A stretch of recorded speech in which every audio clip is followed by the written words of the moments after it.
Hello, greetings. I'm Adventure Argonaut, and this is Disco Elysium once again. Let's see. The stream's working as usual. Okay, they seem to be all working, so that's good. So, without further ado, I guess I should start the game.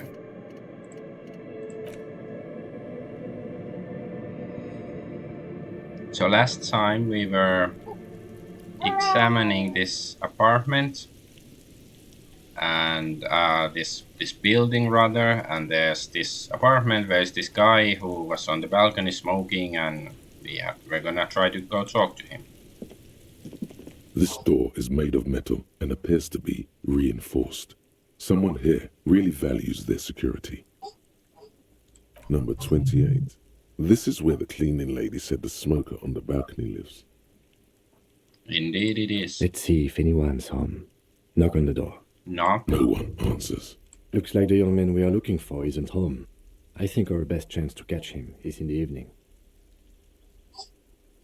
Okay, he looks around taking in the cold spring We should air. return tonight after we have finished with our day's work. How about 9 p.m.? Sound good?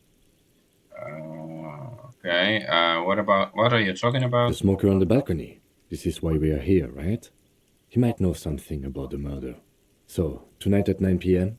Okay. Tonight at 9 p.m., right here, apartment number 28. Good, let's go. Okay, I guess we have to come back later then. What are we? Okay, we have this one, 15th Indo tribe. So we have to go somewhere else.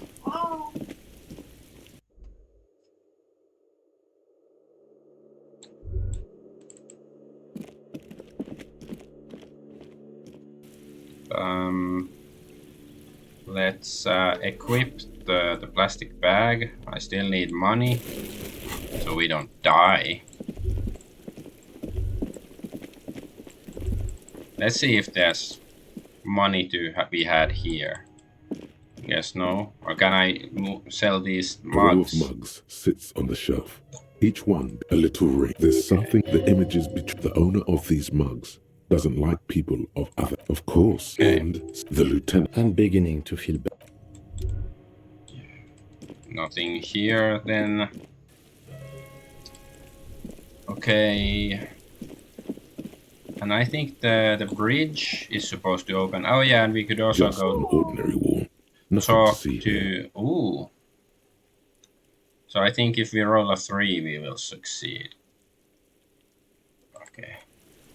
But we might be able to get more inspirations for the wall, and I don't know what we will get if we, succeed. What was this? Oh, tears. Nice. Okay.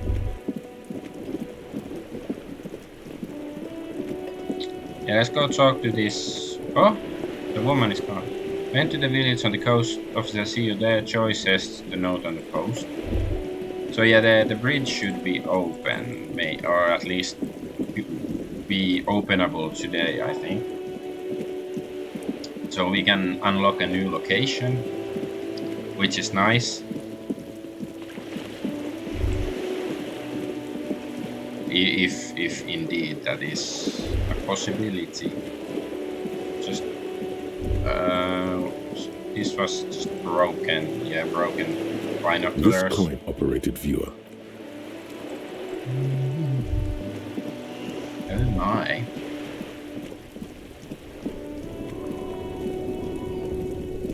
Where was the gate thing? Ah, yeah, I think it was by the pawn shop.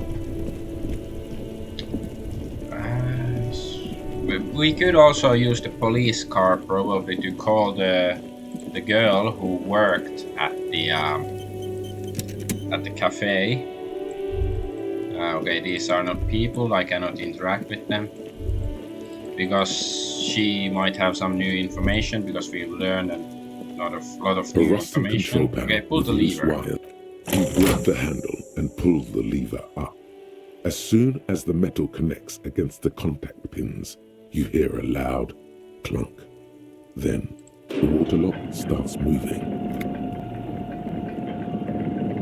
Okay, it's this kind of thingy. But yeah, I think we can get to a new location, which is nice.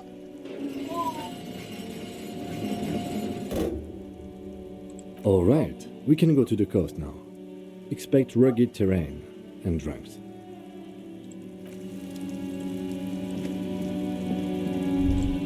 Oh, more bubbles, because they give me XP.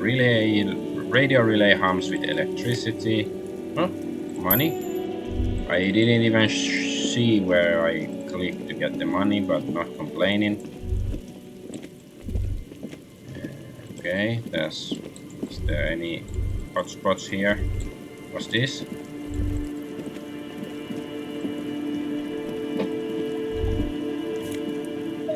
Magnesium. Traffic beyond the gate, more abandoned motor lorries. Sign says no entry, somebody scribbled an inverted star on it, so it's communists. It's a communist symbol in this world.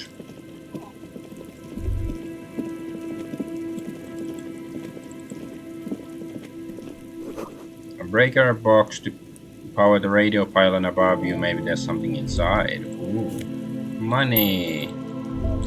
What's this? Ahead, decades-old concrete defenses. Children play on them now.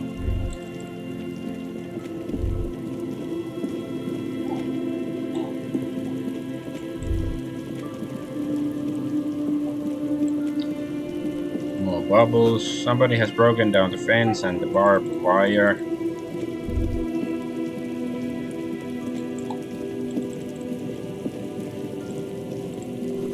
The swing is missing, nobody's been here for a long time. Oh, what's this? The wind is corralled by the 4-story buildings around this yard. Glory, says the graffito, to the ghost of us. Oh, there's money!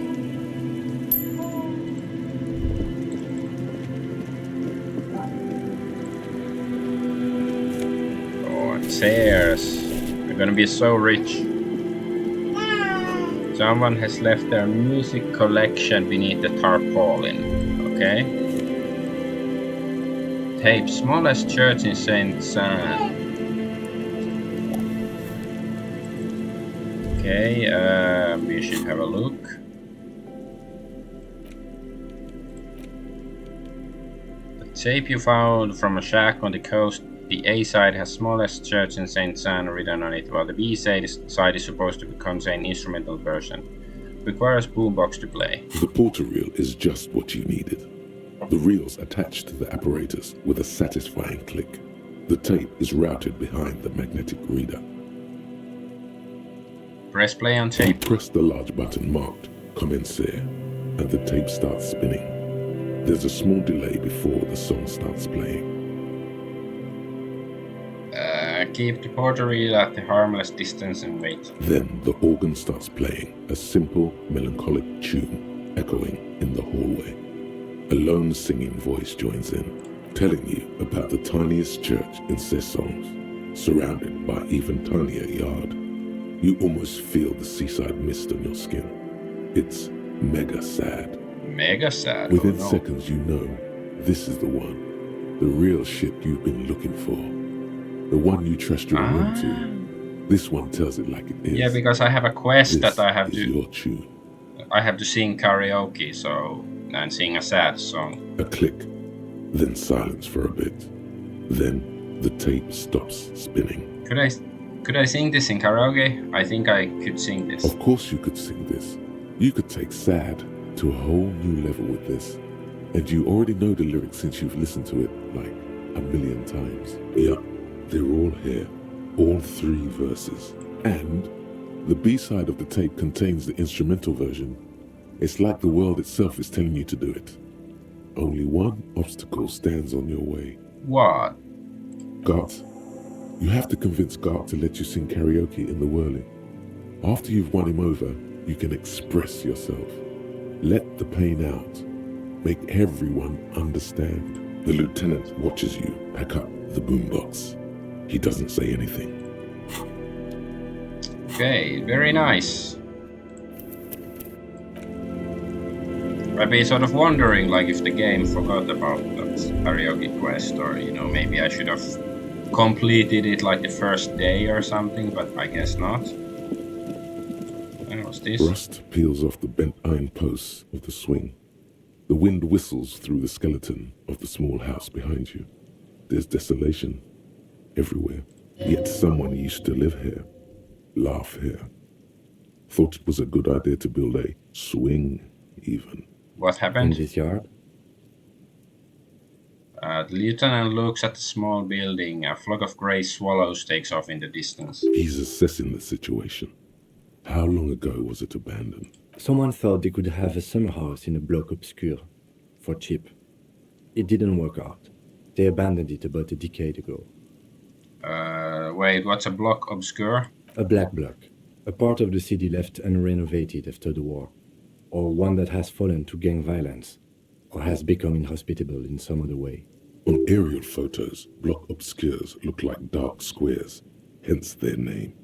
So this is part of the coast of block obscure. Practically, it's not an official term in any way, but look around. No sewage, broken power lines, crime, drunks. Life is tough in the blocks. It's no place to build a summer house. I haven't seen any drunks or anybody here yet, so it's like, well, you can imagine there will be criminals or drunks in a place like this, sure, but I haven't seen any. At least they left some old music behind. Tap on the tape you picked up. Yes, and you picked it up as part of the Jamrock Shuffle. He gives you a weary smile. It's not meant as nagging, just an observation. We should move. I don't think our suspect is in this particular yard. No place to hide. And besides, it's too close to Martinez.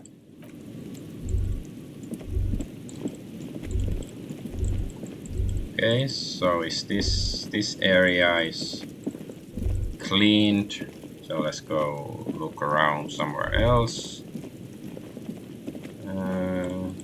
It's like bottles here, but I can't pick them up.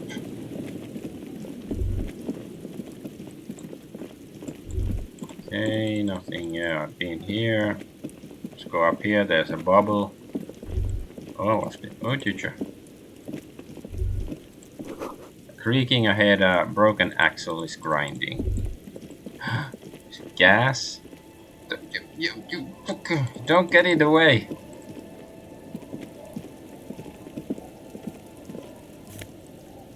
Ooh, banged up fuel canister. Let's have a look. Here. We cannot interact. Dented stainless steel canister for transporting and storing heavy fuel oil. The logo on the side has been partially stripped over years of use. The government issued red dyed fuel oil. Inside looks like paint, though it smells much worse.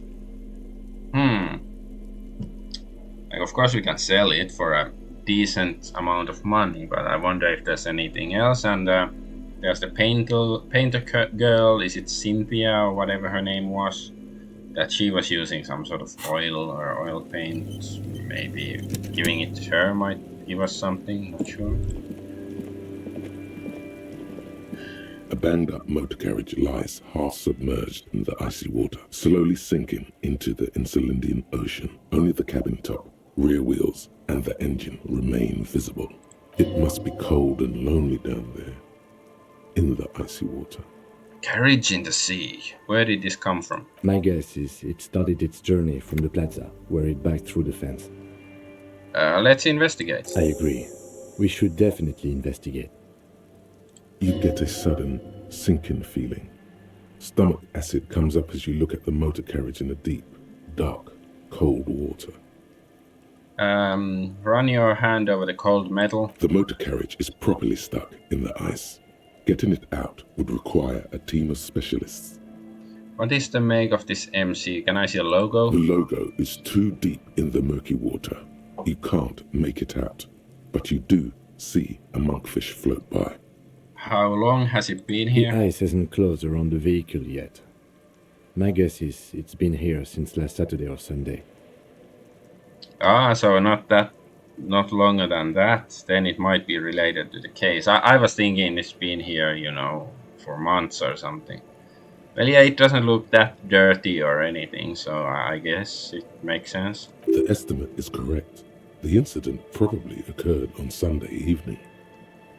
Well, looks like Jacob Irv's journey came to an abrupt end here. Your mocking tone finds no response, but the motion of the waves.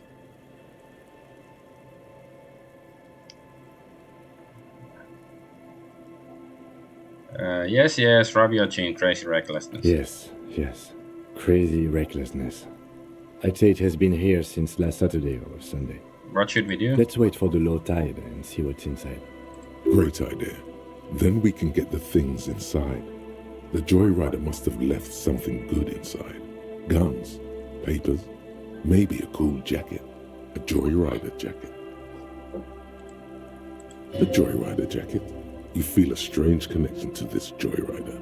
Maybe he's from some kind of joyrider's district and likes blue and white racing livery, like a cop would. Yeah, I was thinking maybe it's my car or the main character's car.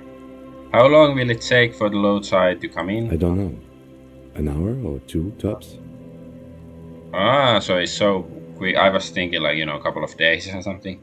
Sit on the swing and wait for the tide to recede. Well, I guess we have to then. I don't want to waste, investigation time. As you sit down in the old rusty playground, the world around you becomes very silent. Nothing but the sound of seagulls high above in the sky, echoing like distant laughter. Ice cracks around the blue motor carriage in the sea. Let's whistle. The tune on your lips forms a strange yet undeniably beautiful contrast with the surrounding bleakness. The lieutenant gives you a quick glance, then, still looking straight ahead, he joins you with a higher pitched and slightly more melodic trill. Two birds on a wire, whistling by the seaside, looking at the water and a sunken car. The wind blows. In the distance, behind the church, some vagrants are having an argument over a bag of tear they found in the reeds. Further away, a flock of seagulls lands. The clouds pass in the sky, and the shadow of the swing moves like the hour hand on a timepiece. 30 minutes have passed. Looks like this might take a while. Time to present a good topic for discussion. So, was your dad also, point to your eyes? I'm pretty sure I told you already, didn't I? My dad and mom are both half Seolite.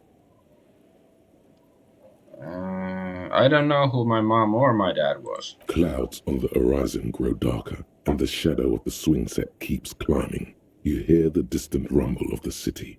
30 minutes pass.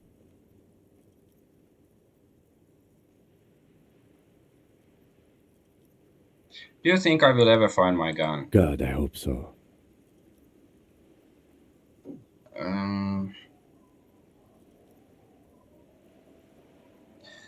I've been thinking if I put enough time into eating right and exercising, I could turn myself into a living weapon that wouldn't even need a gun. Your voice echoes on the water, strange and out of place in the environment.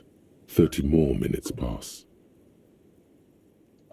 Can you make out the marquee now? Detective, I've been able to make out the mark ever since we arrived. I find it odd that you haven't. It's a Coupri, Model 40. His eyes turn to you. It is a simple and rugged machine, favored by working men, government offices, firefighters, animal control people, those kinds of people. Squint your eyes and say, is that a number on the side? Proceed. Yes, 41. What do you think it stands for? Precinct 41. It's as if he knows what it stands for, but wants you to say it. It's pedagogical. Does he know something about the driver of this vehicle?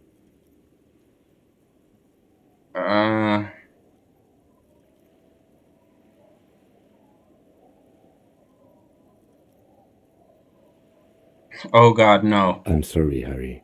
I'm so sorry. 41. Precinct 41. A massive pit opens up in your stomach, and the most terrible feeling comes over you. No. Just no. Say no to this, Harry. Oh no, no. Yes, your car is in the sea. Face it, so we can start dealing with this. No, I mean, seriously, it's just a coincidence. The lieutenant just shakes his head. Oh my god, it's mine! I drove my car into the sea! I'm afraid so, yes. It looks like you drove your police motor carriage into the sea after you jumped across the canal.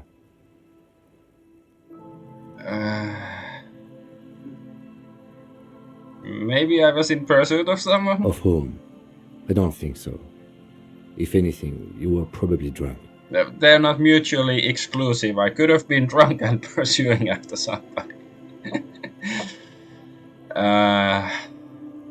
The badge, the gun, and now this. The lieutenant adjusts his glasses and doesn't say anything.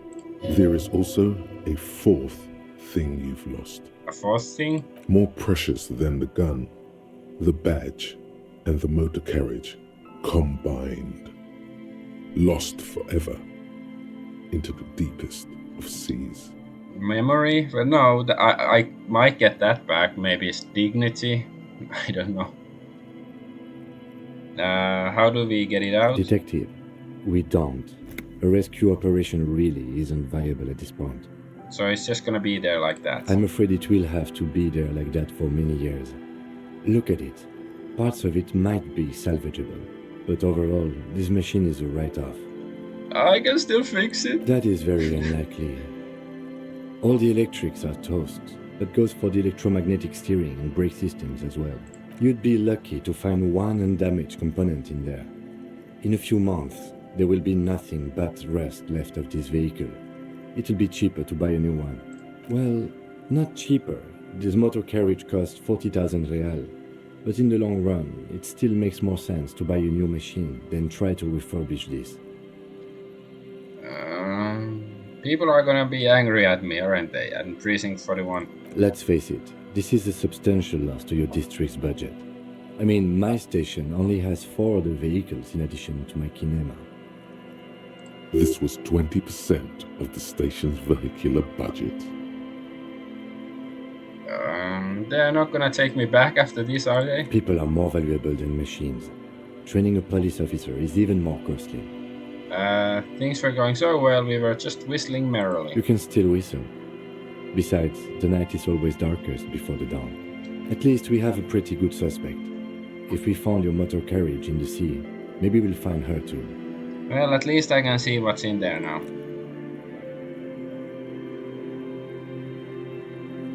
Yes, let's go take a look.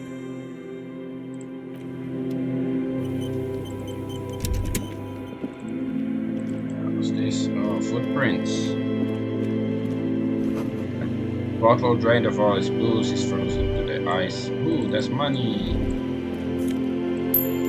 Money, money, money. Here comes the money.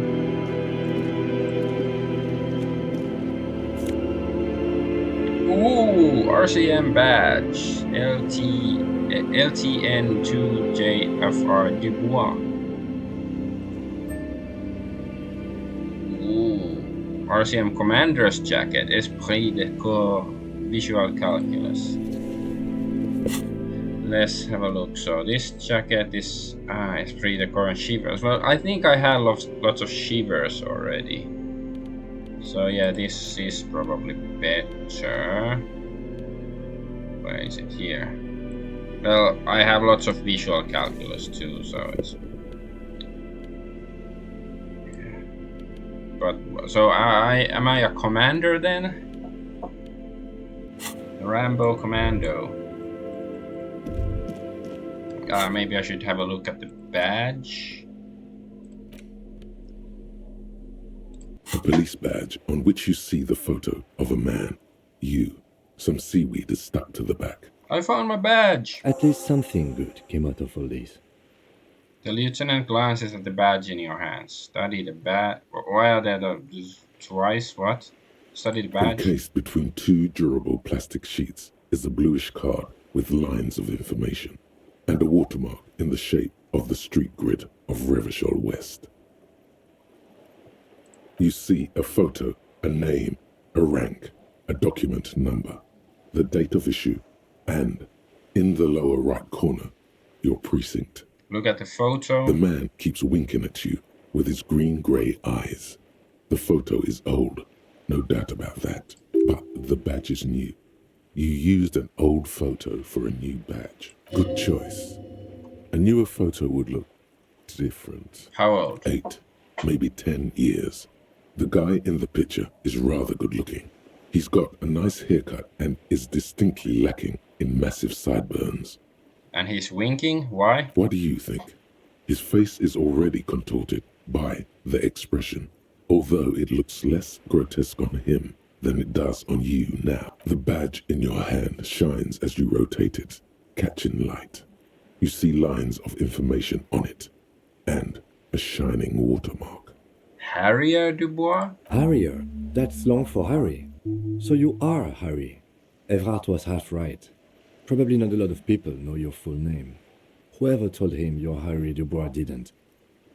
Wait, what kind of name is Harrier? Yeah, it's like Space Harrier? It's a wartime name. Revolutionary. The kind mothers give their sons during troubled times. Like Undying or Boxer or Ironhide. What? I can understand like nicknames, like, you know, in the old medieval times, Ironhide or something, or I don't know. Well, Chinese, you know, Boxer Rebellion, but I A don't know. name like armor. But I don't want to be Harrier Dubois. Why? It's a cool name. I like it. Besides, you're Harry anyway. No one's ever called Harrier. He's not going to call you Harrier. He'll keep calling you officer when he's angry with you, and detective when he's not. I do like small details like this. This is like, you know, classic literature kind of stuff. The badge in your hands shines as you rotate it, catching light. You see lines of information. Okay, rank, blah, blah, blah. Lieutenant W. Freighter. What is a Lieutenant W. Freighter? The lieutenant is a rank above sergeant and below captain. It's the highest rank in the RCM that still does field work. I am a lieutenant. A W. Freighter? The title of Freighter is added to your rank when you decline a promotion to a higher rank. In your case, captain. You have declined twice, thus you're W. Freighter. Declined? There are many reasons one would do this. The rank above you in your precinct's decomptage might be taken, or sometimes promoted officers do not want to replace their superiors, out of respect. And sometimes they just prefer the type of police work available to their current rank, in your case, lieutenant. Heavy-duty case-solving machine. What's a decomptage? Decomptage is the hierarchical system employed by the Revachol citizens' militia. It means counting down to twos. The countdown is modeled after the dual leadership system employed by the left during the revolution, which in turn was developed by last-century experimental psychologists in the University of Königstein.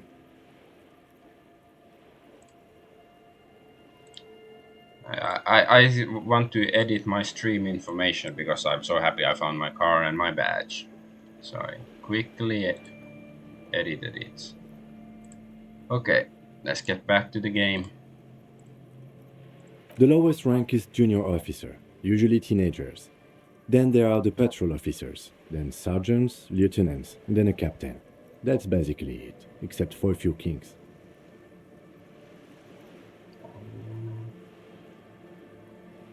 What kinks?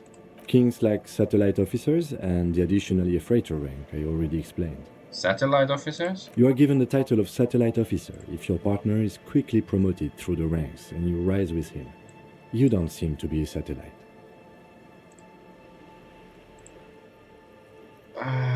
So you've been putting up with all my bullshit because I'm your superior? No, I've been putting up with you because despite an unconventional approach, you are doing good police work. It matters more than driving your motor carriage into the sea. And now we've even found your badge. He trusts you for now. Try not to spoil it. Turn back to the documents. Such a small yet precious thing. Expensive paper caught between thick plastic, like a fly in amber. It reads, Okay, serial Rev 126205 Jam 41. That's just the serial number. Revachol, Jamrock, Precinct 41, with some numbers thrown in there for good measure. The numbers are not there for good measure. They have an administrative purpose, one that's unfortunately been erased from your memory. Okay, date of issue 7th of November 50. 4 months ago. I'm guessing that's when you were promoted to the rank of Lieutenant W. Freighter. A new badge usually comes with a new rank. You seem to have been doing well then. You're pretty sure you weren't doing well, but better? Probably yes. A lot can happen in 4 months, especially in winter. The winters are never easy on you. If Of we that must you are die, die in winter, die in winter, if we must die. I remember that time! That was a good time. We had a good work-drink balance going. What happened, man? Pump it up! Precinct sounds like Russell Brand, like this Thai's voice. Precinct 41. Yes, it's the designation of your precinct. 41, like mine says 57. The 57th is mostly industrial harbor, a lot of asphalt. The 41st is... He stops. What? It's a tough station to work in. You have all of Jamrock to cover. That district should have 3 precincts, but money is what it is. It's no wonder you are like you are, he thinks. But then again, it's a legendary district, and a hell of a station too. It must be an honor and a curse to work with people like Price, McCoy, Berdiaeva. Roberts, Feuerbach, Dimitri. Suddenly, names from your decomptage flash in your forebrain. The badge in your hand shines as you rotate it, catching light. You see lines of information on it, and a shining watermark. Okay, put the badge away. Okay.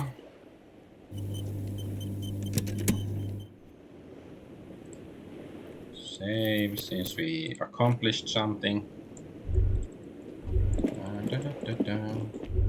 Okay, is there anything? Oh, what's this? Footprints in the snow, they lead away from the accident. Underside of the boat has been recently tarred. Oh, there's stuff here. Oh, what's this? There's a boat tucked away underneath the tarpaulin cover.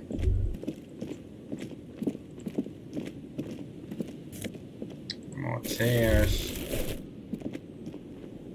Oh, we can actually enter. Speak French. And enter. You see a dark red chair in the dim light of the room. Okay, I think that's like a hint that I should use my flashlight. It's only a red chair. Just a red chair in an empty shack, with what looked like a dusty bow tie on the shelf. Nothing to see here, right? Hey Kim, where are we? In someone's abandoned shack. On the coast. In Martinez. In Ravachol. He's afraid you've forgotten suddenly. What's with the red chair? Nothing. It's just a piece of furniture. He looks at the chair, gathering dust. Red paint is peeling off it. Looks like blood, no? Could our suspect be staying here? Here. I don't see signs of recent habitation. This place is abandoned. See? He doesn't like the vibration from the red chair either. Alright, let's move. Oh? Argonaut.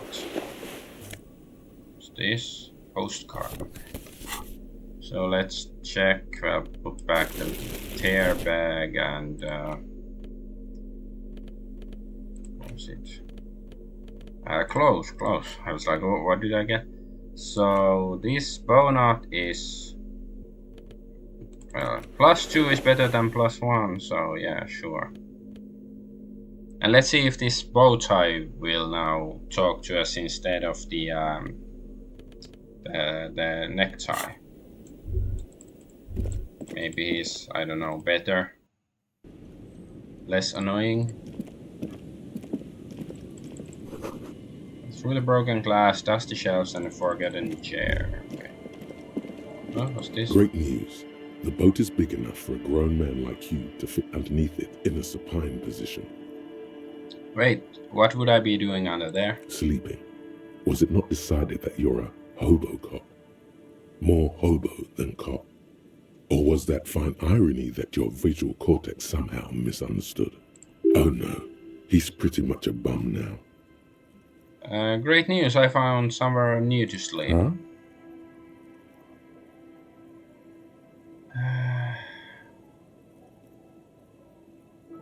I'm gonna live under a boat now. Self-pity is not what we need at this moment, officer.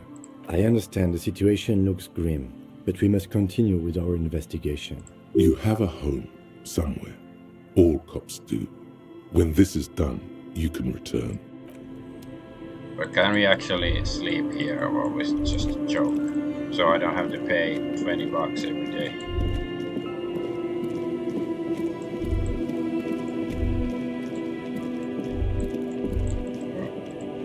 Sounds of life in north. Washboard scrubs filled from fabric. Now where's my washboard? Cinder blocks charred, makeshift fire pit with magazines for lighting. Bushes are too thick and thorny to pass through. The worn and beaten wooden planks of the bench do not look overly comforting. We can sit on benches after we've solved the murder. Let's go. You can revisit the bench if you ever need to pass the time when Lieutenant Kitsuragi is gone. Okay, there's lots of hotspots here. White curtains have been drawn shut, no looking in. You see dust-covered linens, dried tulips on the bed. Ooh, pants. Kingdom of Conscience.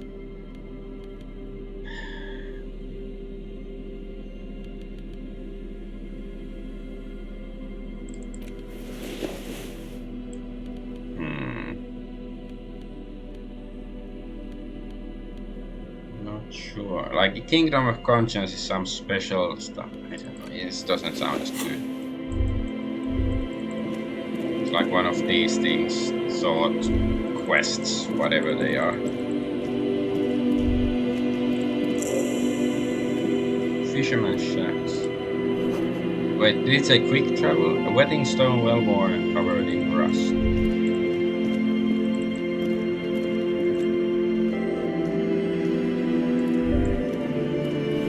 Construction material. Whoever planned to build this house left in a hurry. Glass here. Money, money, money, money.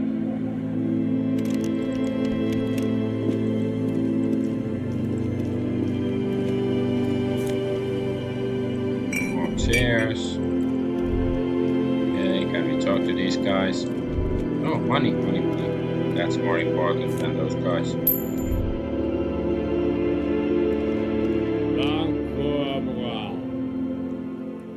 Rumbles an unshaven man with a ruddy nose. He narrows his eyes at you as if in recognition, then turns his head away. Don't you call her? Yeah! Don't call Abigail! Who is Abigail? Uh-huh. Abigail. Don't you fucking call Abigail. Abigail is his wife or girlfriend. Chances are she's gone. Calling her wouldn't make it any better or worse. You're not going to get anything out of this guy. He's too drunk. Have you seen any women around here lately? Abigail? Abigail, where are you? Who are you? What's your name? Don't call Abigail! Yeah, that's his name. Okay, tell me about your friends. Don't you fucking call her! Hear me? Abigail? He whimpers in the end. Okay, I'm not gonna... Call Abigail. Yeah, let's talk to the other guys. They might be more useful. Hey, tequila! An idiot doom spiral. A 30-something mad clad in two-piece lycra TM tracksuit puts down his Pilsner and extends his hand in greeting. I guess it's like Adidas or something like that. Good to see you. How's business? How's the whole reality situation treating you? Shake his hand. So what's happening? Wait, tequila? Yeah, Tequila Sunset. How are the, high-concept, reality-based adventures proceeding? He says it like it's obviously your name. Like you call someone Billy Brunel or leader of the 4th Street gang. Good. These people know your true name. Looks like it has preceded you, Mr. Sunset. More on that later.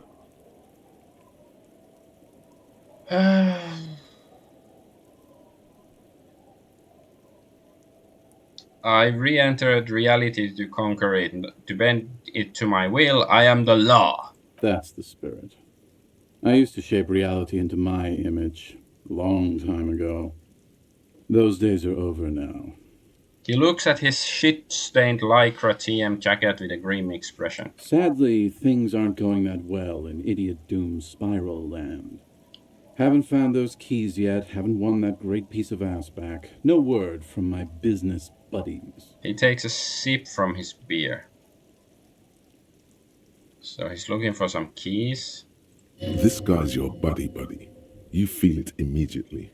You belong to an organization, a fraternity of drunks. Idiot Doom Spiral, huh? This is bound to be a good, high-concept conversation. At last.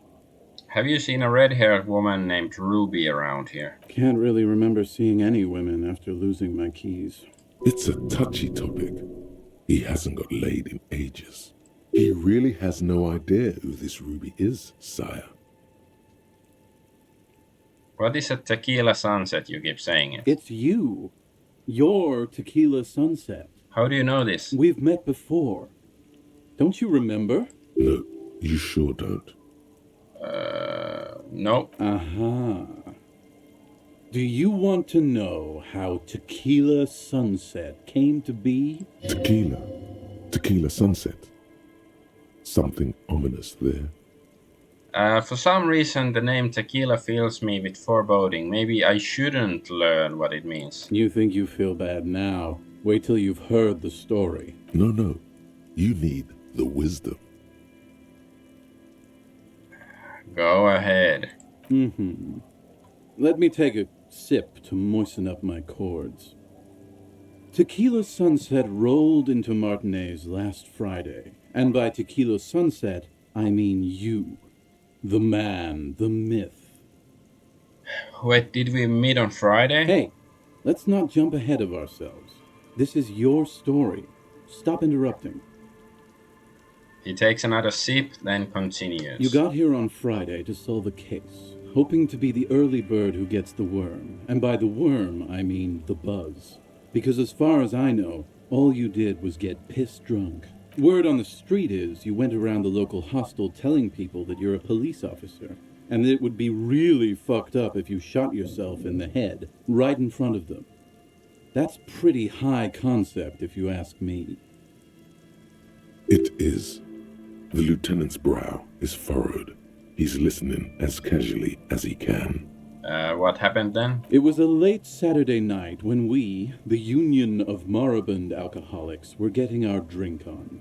Nothing remarkable about this. We get our drink on 24/7. Makes everything warm and glowy. I trust you know the feeling. One moment we hear the sound of a motor carriage revving up somewhere on the plaza, followed by a series of dings and bangs. Naturally, loud noises pique the interest of anybody owning a pair of ears. That's just the reality we're in. Naturally? Anyway, there was a brief silence. A gasp of silence, if you will. Followed by a real commotion. We heard the carriage careening towards the coast at top speed. Sounded like someone jumped the canal. We grabbed our brewskis and rushed to the jetty. Never underestimate the speed of an alcoholic. What we saw was a sight to behold. A beat-up police carriage containing you. Right there on the beach, you revved the engine and screamed at the top of your lungs, "The time hath come!" So, naturally, being the curious cat I am, I asked what time hath come. To which you replied, "The time hath come for tequila sunset, the end of all things."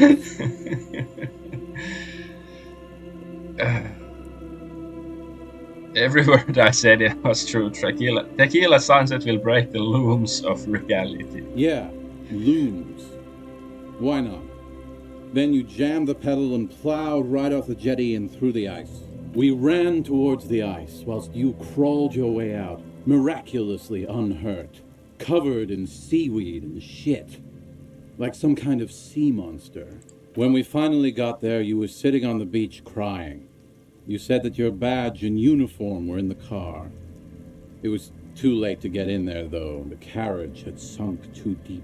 Recognizing a brother in need, we offered our condolences and invited you to party with us, which you naturally agreed to. We asked about the whole tequila sunset thing, and you told us it was your name now and insisted that we all call you that from then on.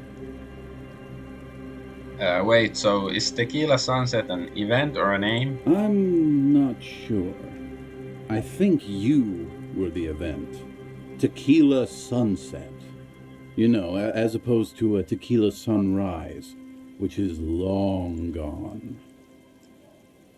Tequila Sunset, huh? Sounds pretty good. Yeah, I agree. He smiles. How long did we party for? Hours. It was an all-night drink-a-thon. Then, at some point, I think it was Sunday morning, you got belligerent and wanted to talk about Revacholian women. How they're beautiful and also whores and so on. How one of them fucked you real bad. After a short while, you crossed the event horizon, looked sullen, got up, and left without saying anything. Wow, that's quite a story. Yeah, I bet Tequila's a fucking legend around the precinct. You must be proud to work with him.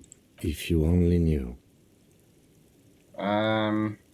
Did I tell you anything specific about this person who fucked me? You were pretty vague about it, but you kept saying you got fucked real hard, and that we've all been fucked too. Oh no. Please, don't open that door. Okay. No one's fucked me. I do the fucking around here. Rosemary? Abigail. It seemed pretty painful, to be honest with you. If I had to guess, I'd say you're still working through some shit. Did I mention losing anything else? Beside your gun and your badge? You said something about your hope or heart or something. To be honest, the details are a little hazy. In retrospect, I guess you lost your motor carriage too? That's a big one. Did I say anything about my colleagues? You told us that they were a bunch of fucking losers whose main interest was cramping your style. It's more like you were cramping theirs. No specifics, though. It was more about you that night. You were the star of the show. Did I say anything about the case? Yeah, you said it was no biggie and that you'd solve it in no time. And that you didn't need anyone to do it. You're doing it solo now. A lot of cops go solo and hermit once they reach that level of alcoholism. It's not meant as a joke. He's sorry for the hermit cop. Did we talk about politics? Yeah, you seemed really mad about immigrants for some reason.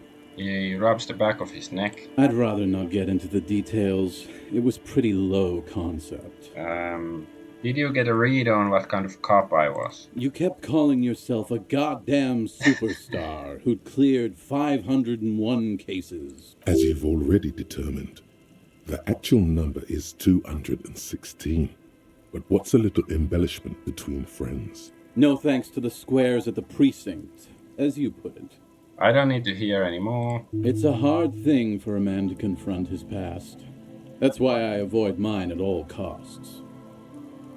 What do you guys do around here? We are saving the world. He looks at his comrades. Please don't go. Don't go. Begs the man in a pipe. Okay, we're drinking. We're drinking alcohol. That's what we're doing. I tried to save the world once, a long time ago, with enterprise, creativity, and willpower. But that didn't work out. So now, it's a pirate's life for me. Har har har har, a pirate's life.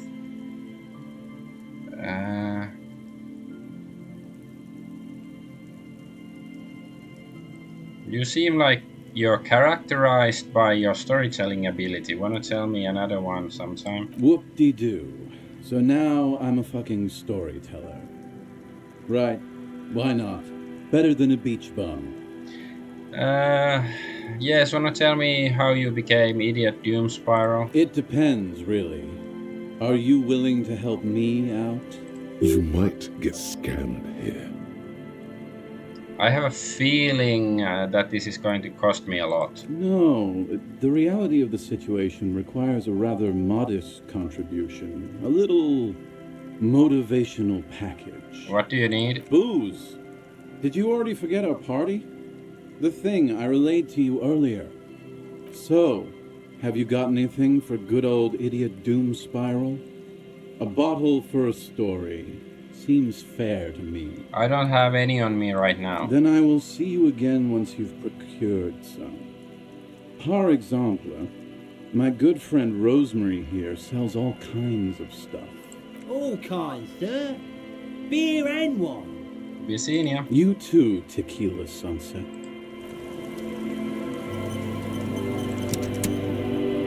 Good to see you, friend. Do I have deals set up for you, buddy boy? He spreads his arms as if wanting to embrace you. What are you talking about? So what do you want? I've got smokes. They're cheap. Very cheap. I've got Pilsner. Great deal. You won't get a better deal on that piss. Spirits I can let go for 300 real. I also have speed. And by speed, I mean amphetamine.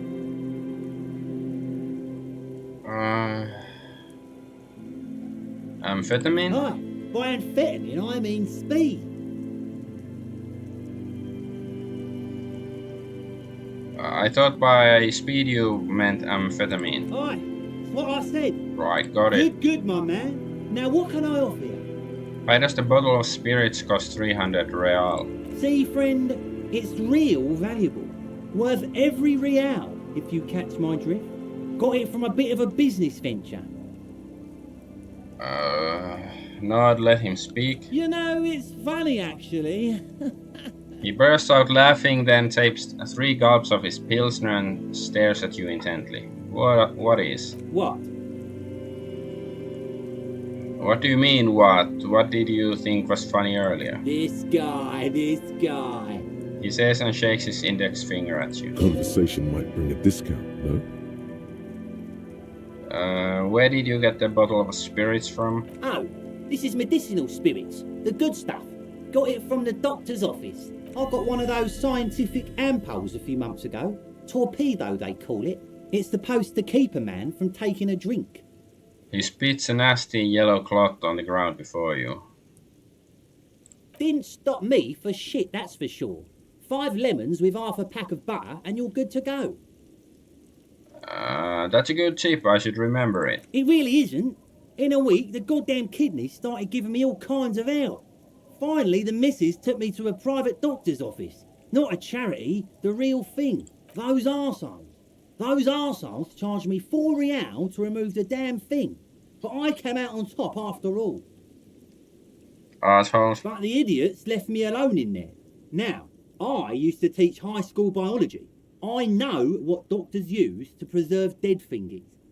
He gets an excited gleam in his eyes. It's like 3 cans of this blue medicinal stuff from the back room. Threw the snakes out and voila. What's left is this beautiful blue stuff. 98.7% almost pure alcohol. 2 I already sold to these fine gentlemen here. But this last one is yours for 3 real, if you want it. 3 real? Don't say it.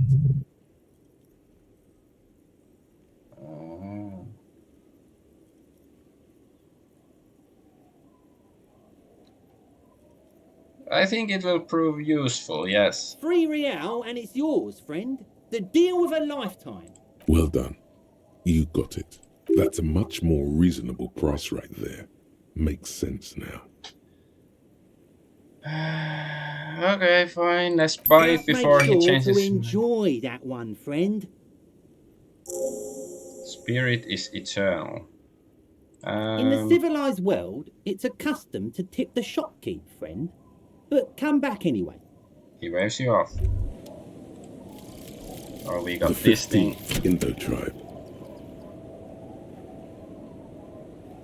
Because there was. The 15th Indo tribe was comprised of 8 kids from Forberg and North Jamrock, running from wild dogs in the valley, hiding scents under rocks, and stealing clothes off clotheslines, and sometimes even the copper wiring of phone lines. You may have been one of them. This must be a childhood memory. The 15th Indo tribe was your Indo tribe, set to rule in Celinda. The rest of the kids are dead now. Car accidents and drug overdoses. Only you remain.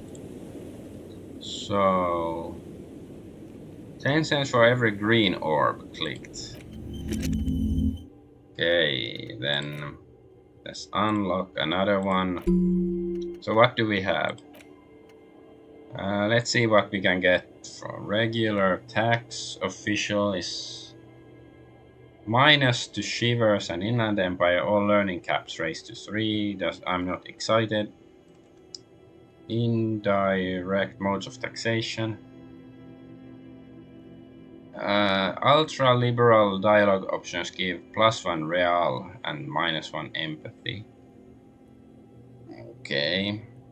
Kingdom of Conscience.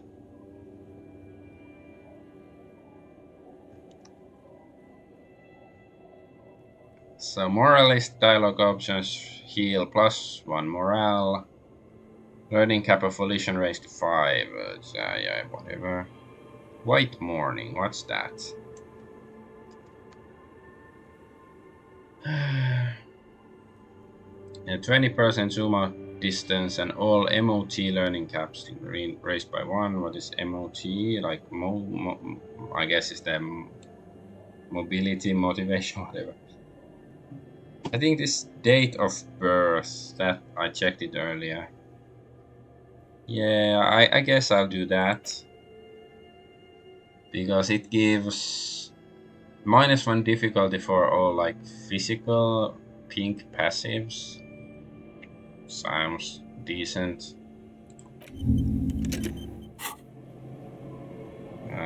There was one more option. Quite about business venture you've set up here. Oh, the system's been good to old Rosemary here, and I'm milking her like a bitch goat in the backyard. What do you mean? You see, friend, man makes his own luck, and I made mine real good. Got my hands on 3 bottles of liquor exquise, sold 2 to the fellows around here, and immediately invested the profit. Bought cigarettes, bought beer, even bought a bit of speed. And look at me now, I got everyone on my hook. He spreads his arms and smiles a crooked, toothless smile. The hook. Where is it? I can't see it.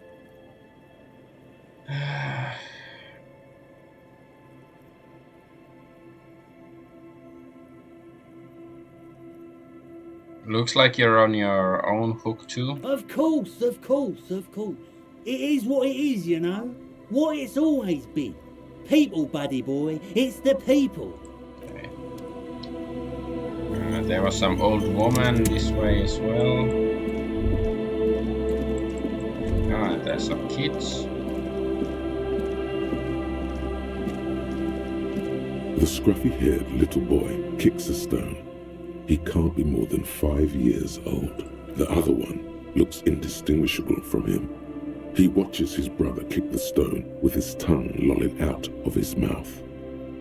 Kids, have you seen any bad people around? What bad people? One of the twins looks up, his mouth slightly open. I don't think questioning 4-year-olds without their parents present is going to crack the case, says the lieutenant. Hey, where's your The mom? kids don't reply, absorbed in their little game. You guys look identical. The stone-kicking one becomes frantic all of a sudden, as if that's something to be scared of. The obvious fact that you just stated. He looks just like me. Yeah, I said that. The boy doesn't answer. His brother throws another rock. Both of their hair is covered in some kind of dirt. You're bad with kids. The lieutenant remarks with evident glee. And are you Kidmaster General? Maybe I am.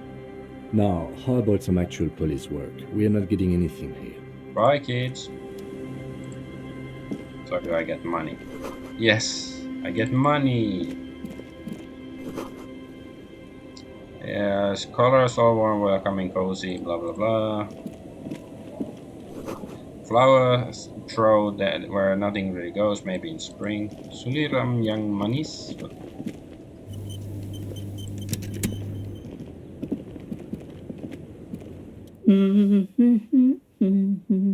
The woman next to a bucket of clothes hums an odd melody. Her eyes are You're closed. not sure about the melody, but it might be South Samaran, possibly Sigayan, Also also known known as. as the apricot suzunti. Ah, okay. Welcome to the fishing village. Please lean in closer. I have cataracts. Lean forward. Oh, welcome, police officer. We don't cause any trouble around here. And we don't want any trouble either. We are not here to cause any trouble, madame. What he said, we're cops, we don't cause trouble, we take care of trouble. Oh, of course. Last time we saw you around here was 12 years ago. You also came to take care of trouble then. Wish you did. But still, in Martinez, you're considered an ill omen. Wait, I've been here before. No, not you personally. I meant the RCM. Some of the men got into a fight.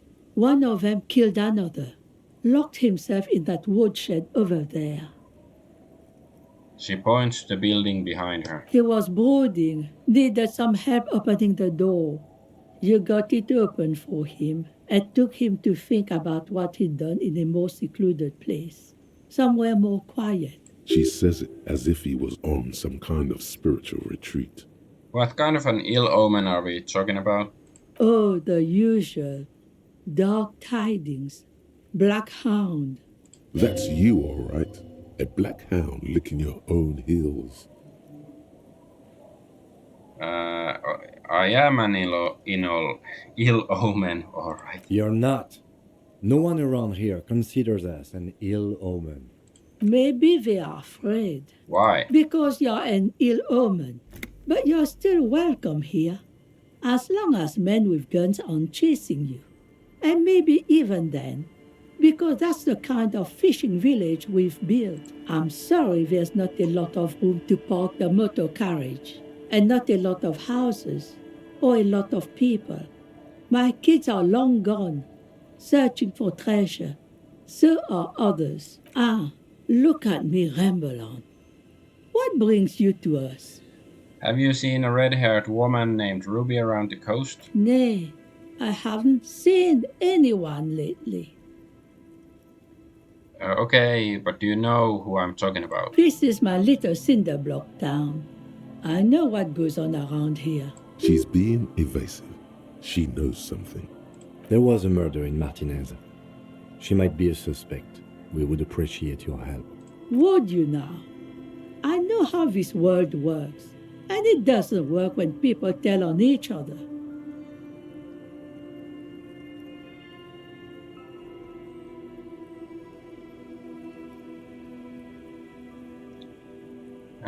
This is like when the man locked himself in the woodshed, we just need to help her come out. No, it's not like that, man. With him we called you. Right now, you just arrive by yourself, like a raven plucking at the window glass. I see, you know something, but you've decided not to tell us. There's not much to tell. People come and go. Now, was there something else? I see, ma'am. I hope you don't mind if we look around anyway. Ruby was here. You know it. Ask her about lodgings. Where could someone stay around here? Stay? Most people here are trying to leave. That said, if lodgings is what you're looking for, I've got a free room in the shack. Her soapy thumb points to the building behind her. How much is it? I won't charge you for it. Take it as a gesture of goodwill from the village to the RCM. Wait. Wait, hold on, you're just giving it to me? No one is using it, and God knows it's not much anyway. You can stay there. Okay. There's this guy Gart who makes me give him money every night just so I don't die out in the cold. That's exactly how we get ya. That's why we built our own cinder block houses on the seaside. So we don't have to give money to those crooks. We might not look like much, but they are ours.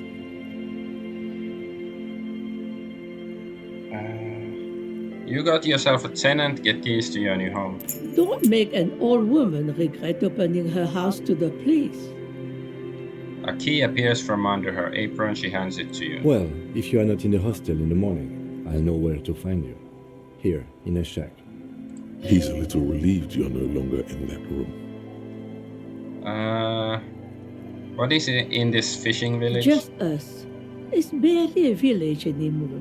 We almost don't exist. What do you mean? This is pretty much a non-place. A gap, a blank spot on the map, just a cluster of nameless shacks on a nameless street. The place is so pornographically poor, it's not even funny. This place is pornographically poor. The lack of wealth is the one thing we've got in abundance. The woman smiles cryptically. Riddles. Fits with the general ambiance here. Aye. Sometimes it's as though I'm also gotten lost inside this nameless nothing. I'm lost too. Oh, it seems to be a common theme these days.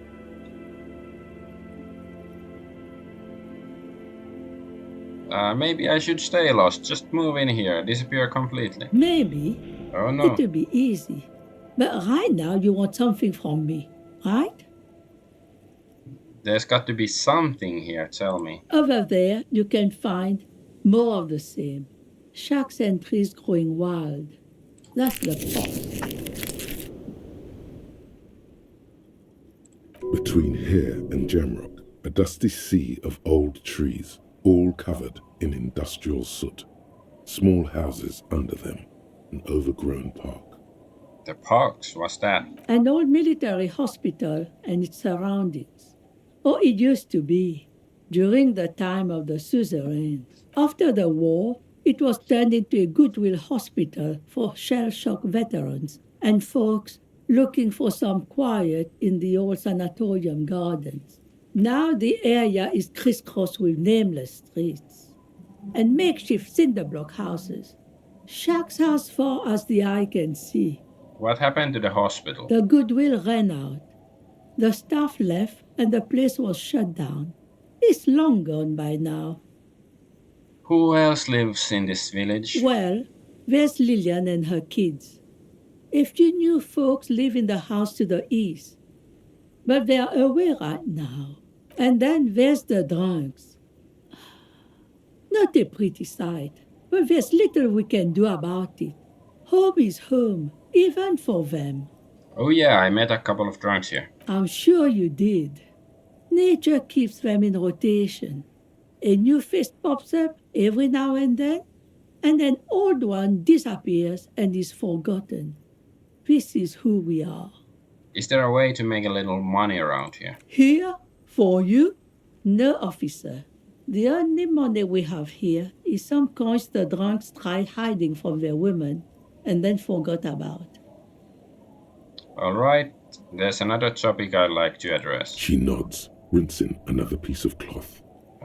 What's further down the coast? Not much. There's the abandoned church, the DeLorean Church of Humanity. It's been there since before my time, even. Why is it abandoned? Some things just don't fly, officer. Look around. Who'd go to church here? They built it 300 years ago. Must have been nicer then. So, they don't hold services there anymore? The Ecclesiastes? No, we've tried, but things just keep happening. Crime, accidents, other things. The place never stays open. It's a pity. It used to be such a nice church. She's not telling you all she knows. Keep her talking. I get the feeling you're leaving stuff out. What else is going on? Well, there's that music. Music from across the sea. It started a few days ago, and now it's blasting, even through the night. At first, it sounded very Lovecraftian to me, music across the sea, but now it just sounds like some party, with a boombox and stuff. And now, suspicious-looking people are sneaking around the church. I don't like that. Interesting. You could look into this ruckus if you have the time. What else is down the coast? Before you get to the church, there's some ruins, an apartment complex, or some kind of electrical plant. Run-down bunch of houses, empty. Which is it then, apartments or electrical plant? I don't know exactly. A pre-war place. It used to be something. Before the war. I wasn't here then, Was born in Samara. Anything else of note? Of note? The old fish market up on the boardwalk. But it's closed. Who would want to come to a fish market here? No one. That's why it's closed. It was once a bustling place, back when I was young, and so was everyone else. Now, what catch we do bring in goes straight into a lorry for the Delta or somewhere else. That's it, there's got to be more along the coast. What? You're one of those real estate people with big plans? If you want a development opportunity, you can check out the abandoned building over at Land's End. It was one of the possible sniping spots, I think. Used to be a supply depot, we think, sending goods and ammo across the bay. It's jammed shut though. We tried to get in, see if there was anything to sell or scavenge, but it's impossible. Sounds like a challenge. We have to get in. And now you know everything there is to know about this coast. She drops a bar of soap in a bucket with a splash. Tell me about yourself. Who exactly are you here? Me? No one. Just an old washerwoman. Mother called me Isabel, if that's what you're asking. And my married name is Sadie. Now it's your turn, Mr. You can call me Tequila Sunset. Why would I do that? That's a fool's name. Are you a fool? Don't ridicule yourself before an old woman, officer. It's undignified. I'm off.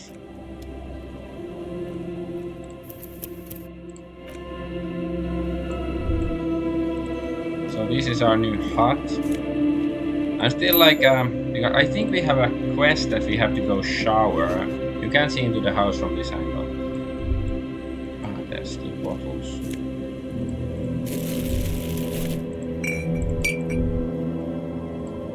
The door has seen better days. The layer of paint has started to peel off due to the salt and wind from the sea. Yeah, because Even the we lock were looks supposed to take a slightly shower. I think after the autopsy or something we got even more dirty. So I doubt we can do it in this shack. So, maybe we still have to go to the whirling in rags. Okay, unlock the shack door and the key. I'll wait outside to give you some time and privacy to check out your new living arrangement and look for any signs of Ruby. But just so you know, after we are done with the day, I'll still be staying in the whirling in rags for the night.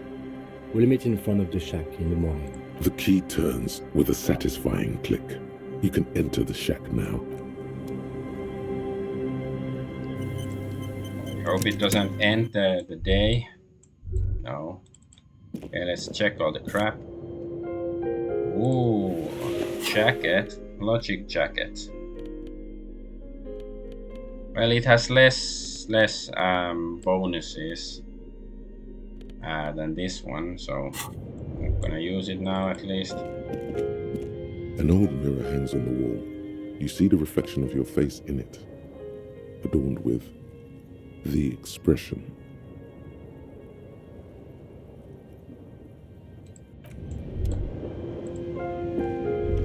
On the table, you see a bowl of water, a rough soap, and next to it, a small hand mirror. A straight razor soaks inside the wash basin. First, wash the smell of death of yourself. Thank God you didn't go in there barehanded. Death smell is notoriously difficult to get off yourself and your clothes though, and cleaning up takes a while. But man persists, and after 15 minutes pass, you look almost presentable, sort of. The sudden absence of the morbid dead tissue smell instantly lifts your spirits. Okay, so we could wash here. Is shaving the right call? The water reflects back a vague image of your face. Nose bulbous and red, hair unkempt, wrinkles lining the eyes and forehead. The stash is gigantic. Floorboards creak under your step.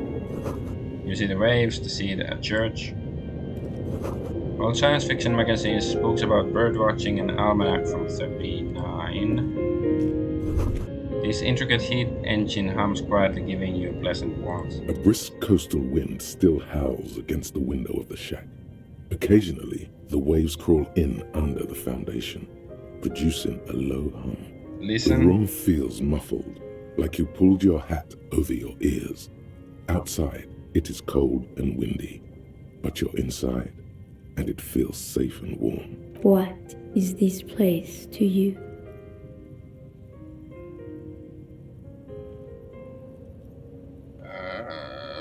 My forward base for the coastal part of the operation. Overhead, you hear the forlorn shriek of seagulls.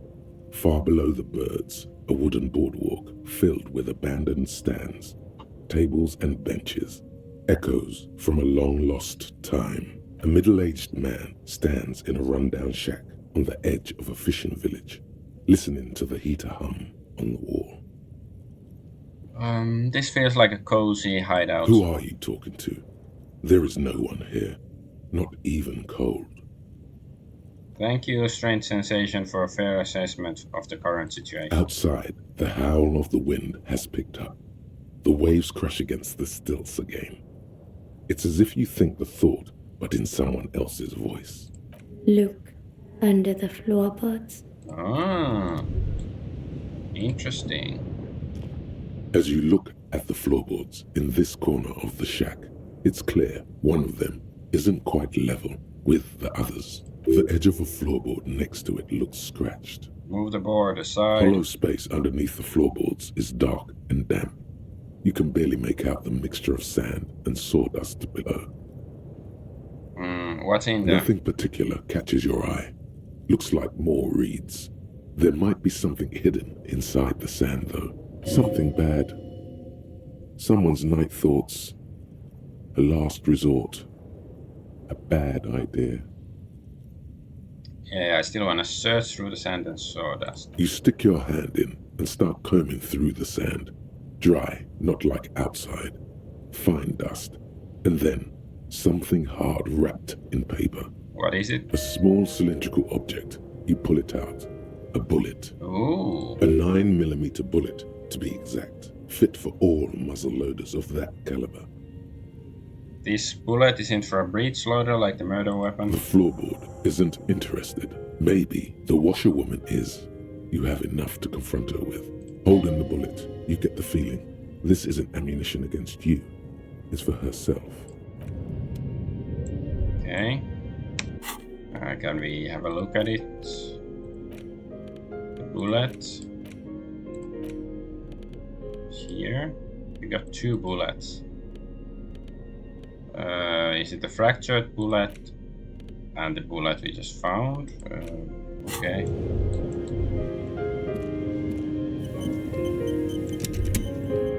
Okay, let's try to shave. On the table, you see a bowl of water. Like an artist with a brush or a master swordsman, you use the small mirror and the straight razor with some soap to remove all that unkempt hair from below the nose line.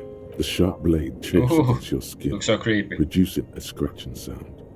The surface underneath the beard feels tender, the air brushing against it chilly.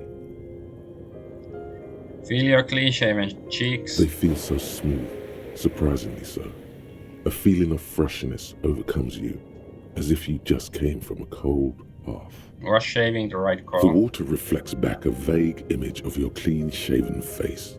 Despite the bulbous nose, unkempt hair, and persistent swelling, you look a little younger, maybe. You almost look like a professional. The beardless nature of your cheeks makes the expression seem even more like a terrifying grimace.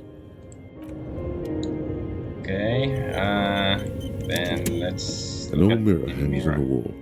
You see your reflection in it. Ooh, The expression fixed to your clean-shaven face. You're still not accustomed to it. why would I want to stop the expression? It's the best thing in the universe. Okay, this is just a bed for The sleeping. bed I is guess. comforting. No time if to a rest bit yet. run down. Yes. Okay, I guess we don't have to go every day to waste money with guards. Inside you hear a cozy sound of some kind of heater sputtering. He was just standing there. Okay, let's go confront the old woman about the bullet. I'm not really quite sure why, but Our tenant, the policeman. I hope the waves don't keep you up at night. What can I help you with? why was there a bullet under the floorboards of your shack? Damn that girl. She murmurs softly. A bullet? The lieutenant turns to you, gives you a little nod, and turns to the washerwoman. You didn't put it there, did you? She did. Gone and hid things in there? She's usually a good tenant, and not a stupid one either. You rented a room to her? Yes, I let my room to that Ruby girl. She speaks slowly, wringing out a rag. After a long silence, her hands move into the water bucket. Some water sloshes over the edge. As I've done before when she's been in trouble or just looking for solitude. I've made it clear. We welcome all kinds of people here. When was this? She came last Friday, left on Monday in a hurry. What has she gotten herself into? Yeah, maybe That this is girl. why we drove the car, you know, over here, tried to jump the gap or something to find her. She seems genuinely worried about her previous tenant. She's seen her hiding out from trouble before. But this seems different. That's for the police to find out. Right then, please answer each question to the best of your ability. I'm sure we have a few. You said she left on Monday? Yes, early with the dogs, around 8 o'clock, I think. With the dogs? She probably heard the lieutenant's Kanema drive by, and it woke her up, just like it did you. Kim, she must have heard your kinema. Yes. That is a downside of having a 130 kilowatt engine. It lets the bad guys know when you are coming. Is the room exactly as she left I it? cleaned it, like I always do. Was there anything else there? No, The truth, sire. What is she like, Ruby? she's good company. Knows how to talk to an old woman. At my age, you don't get a lot of quality conversation. So I really appreciate that about her. This Ruby is an old lady whisperer. She knows how to work the village elder, unlike you. Did she talk to you much during her last stay? No, she was mostly silent this time, kept to herself. What do you mean? She tried not to let it show, but I could tell she hadn't come to fish. Usually she likes to cast a few lines, but this time she mostly stayed in her room. She wanted to talk to her, as they usually do, but she was brooding. Why do you think she left the bullet there? How would I know?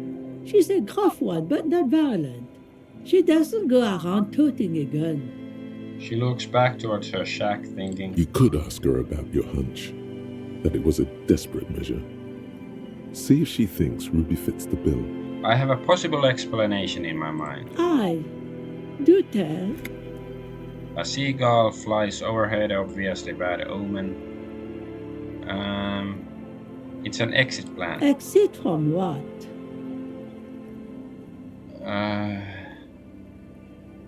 This? Spread your The hands. lieutenant stops writing for a moment. He looks at you, then at the old woman. No, she's a fighter. She really believes that. I heard she was a heavy drinker with anger issues. You ever witness that kind of behavior? Nothing of the sort. Sure, she was no stranger to the bottle. She fit in that way. But I only knew her to have a beer on the beach while watching the sunset. She isn't what you'd call a drunk. Even offered me some from time to time. Said it was part of the communal life. But I never saw her lose control of herself, the way some people do. Where did she go? I don't know. Further up the coast. She tried to leave quietly, but the hinges on that door screeched like a cat in heat. Woke me up. I heard her rushing in those heavy boots, heading up north. Uh-huh. It's a peninsula. She might be trapped. You'll never find her, you know. She knows the coast like the back of her hand. You only just arrived. I wouldn't worry about that, ma'am. We are persistent. There were some buildings there, so maybe she's in one of them. Like, was it the Land's End with the weapons depot or something? Maybe she's there.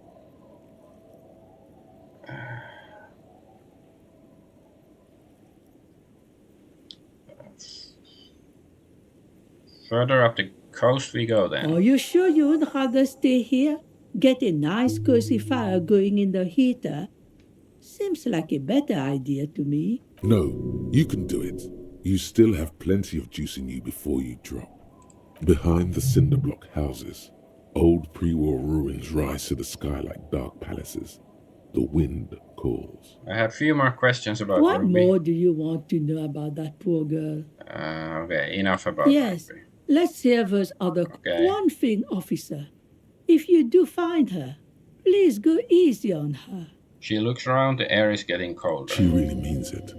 It's an honest plea. She's a good girl. Whatever she's gotten herself mixed up. Yeah, I don't think it's that she's the killer, or if she is, she has a good reason, because it's, I don't know.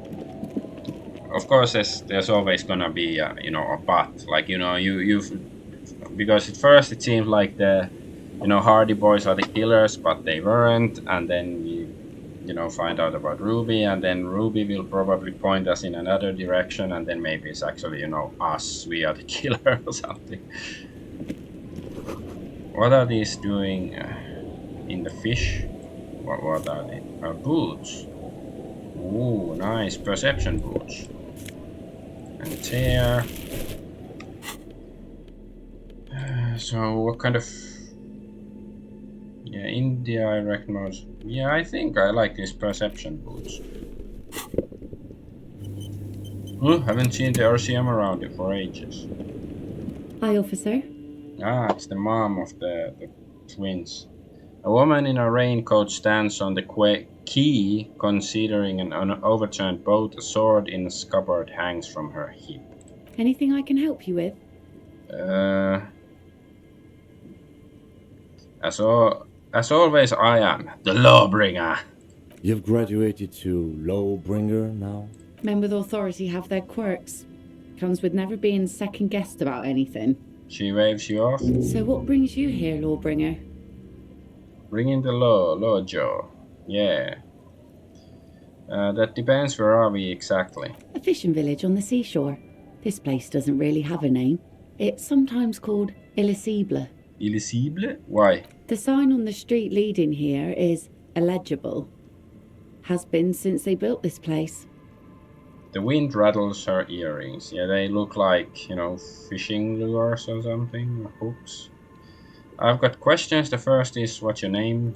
The name is Lillian. People call me Netpicker. I think I have time for questions. And that was actually the second one. Indeed. You're always confused as to your whereabouts. Ask her about the cool sword. Helps to break the ice. Nice sword. Point at the saber on her hip. Does it come with a story? Unfortunately, the factory sold this one with a 3-year warranty instead of a story. It's to intimidate folks, mostly. It is imposing, nod. It's a regular mass-produced sword, like a shovel or an axe. Nothing fancy, just for intimidation. Why do you need intimidation tactics? From time to time, people need a lesson in respect. That's just the way it is. Back in the day, I caught the eyes of many men. And believe me, men need a lesson in manners from time to time. Can I borrow that sword? No, I'm afraid not. Tempting to confiscate the blade I used to keep these animals in check? You would put me in an early grave.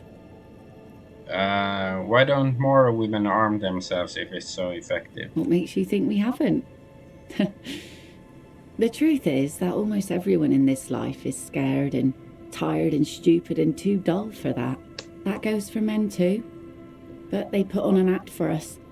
Pretend like everything's good and living in shit doesn't bother them. Like anyone falls for that. Behold, point to the expression on your face.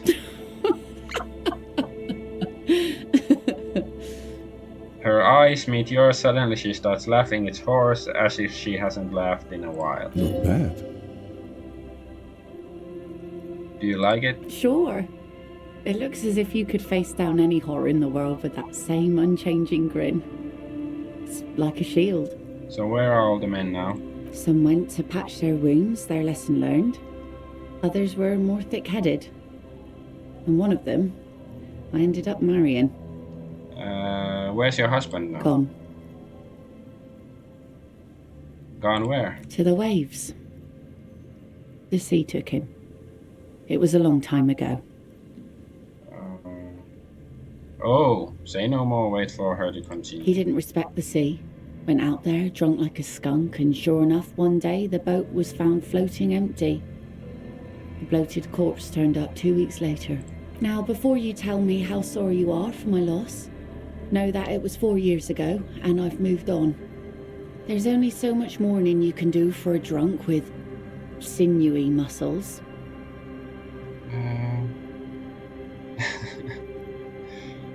You should have thrown yourself in the waves after.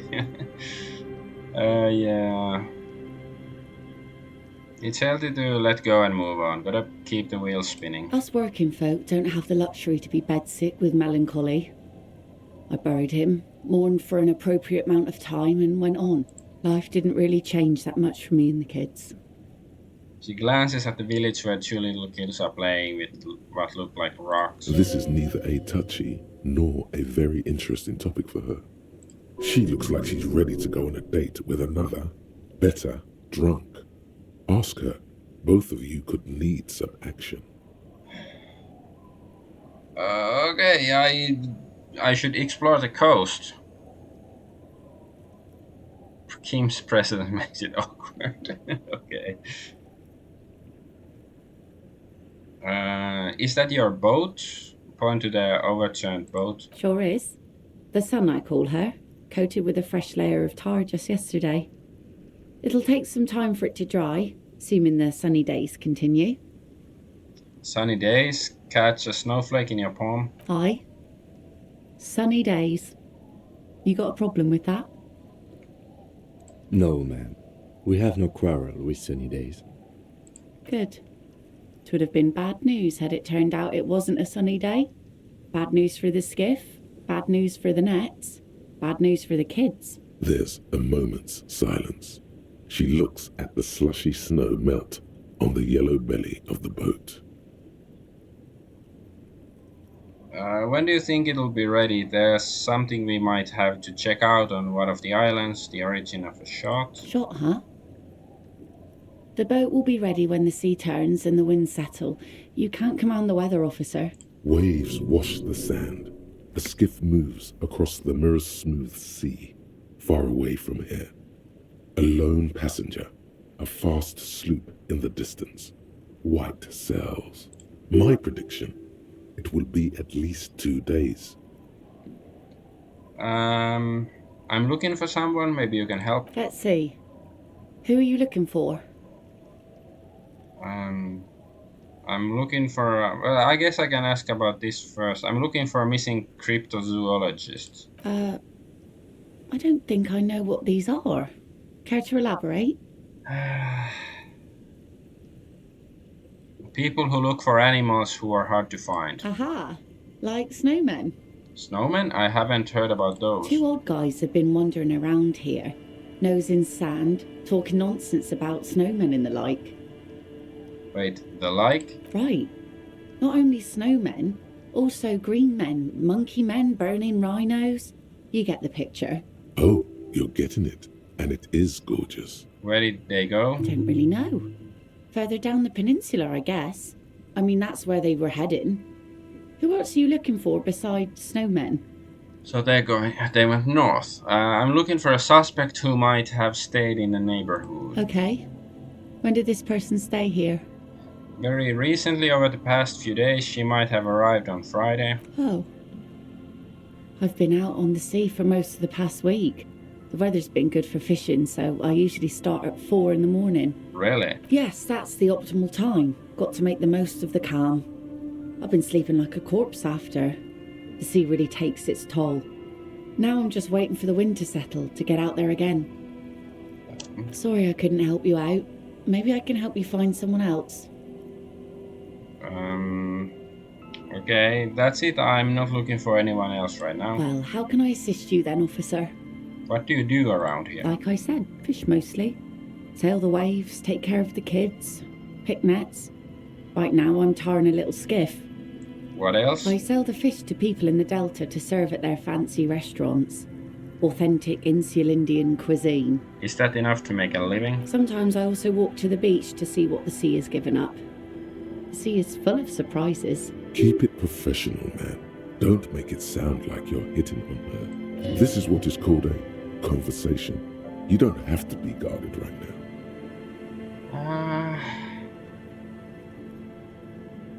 Interesting. What have you found? Wood, pieces of glass. Every once in a while we see dead bodies. Human, animal, fish, other odd sea creatures. A mine washed ashore once. Bottles, drugs also. Lost cargo in general. Most of the time it's just wood and glass. All right. Major choice moment. You only get to ask one thing. It would be weird to say them all. Choose wisely.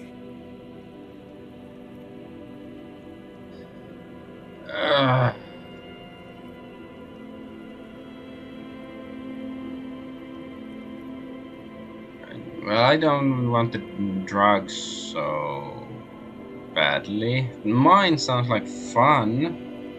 But like, you know, bodies sound like information. So it's like, the mine or the bodies. Like, I'm just wondering, can we actually use the mine if we do get it? You know, if she sells us, oh, here's the mine, just take it. Like, can we use it to blow up stuff, or is it just to sell it? I guess the bodies. I need to know about those human bodies. I'm a cop after all. Well, you're barking under the wrong tree then, officer. I have no interest in floaters. Seen enough of them in my life already. Very unattractive bunch. Yeah. Maybe stay clear of the things reminded her of the floater she used to be married to. Just saying. Oh yeah, well. Be seen ya. The boat is floating freely in the water unmoored. Money.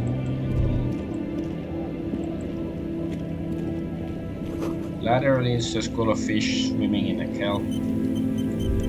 What's this? I'll just keep the Cordelici in the channel, if that's okay. It's too shallow near the pier. She winds the mooring line around the post. Hi, ma'am. And it's a jetty, by the way. Of course. Jetty. I prefer a good jetty to a pier any day. Jetty. Something about the way she says it makes you want to sing. Jetty. Oh, jetty. She responds mournfully. It's good to see you here, detectives. I only just arrived myself. What brings you here, madame? Nothing, really. I've had my eye on this jetty for weeks now, so I decided to investigate it personally. This cluster of buildings isn't on any of the official maps, as far as I can tell. That. And she's also keeping an eye on you. Have you been spying on us? Spying has such a negative connotation. I did track your progress along the coast, however, and decided I would be better able to assist you from here. Then there's the matter of that little scamp in old lady clothes. She threatened to paint the cordelate red. Like blood, you see. Well, I like it the way it is. White. So how do you like it here? Look around. How do I like it? She casts her gaze towards the village, slush melting on the cinder blocks, construction work left half finished 10 years ago. Water drips down eaves of eternite. The jetty below her feet creaks to the tune. It's pornographically poor. The street has no name. All the men are dead or missing. And is that the carcass of a motor carriage over there? She squints her eyes. I'm surprised that woman hasn't put me to the sword yet. Maybe she will.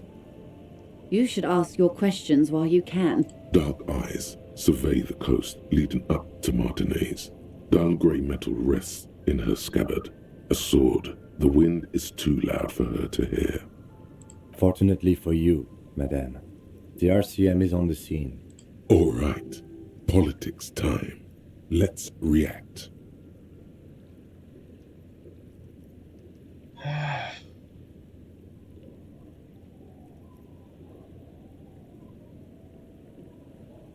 I don't know.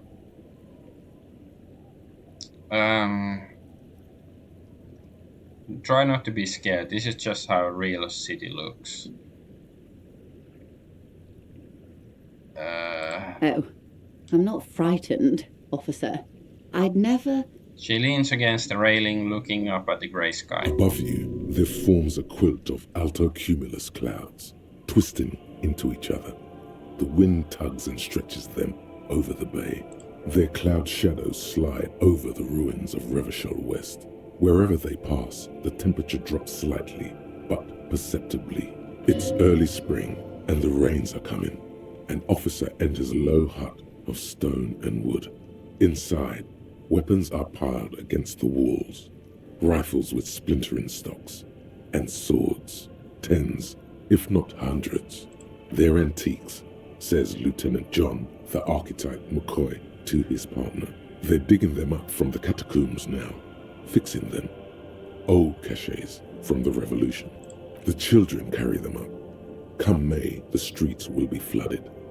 Outside, the wind rattles the loose hatches, flooded with cheap weapons in angry hands. Have I told you how they discovered this place? The wind picks up, her raincoat flaps in the gust. Fishing village? No, they're in Celindian, Isola. What is an Isola exactly? I'm guessing you don't know then. No, you haven't told me how they found it. Well, your condition has left you no worse off than most of these people. The literacy rate is around 45% west of the river. 50 years of occupation have left these people in an oblivion of poverty.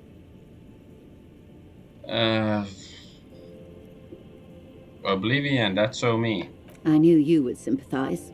Most Revacholians will never know what this place means. Our home. This island of matter. Or why they were ferried over in the first place. Remind me to tell you one day.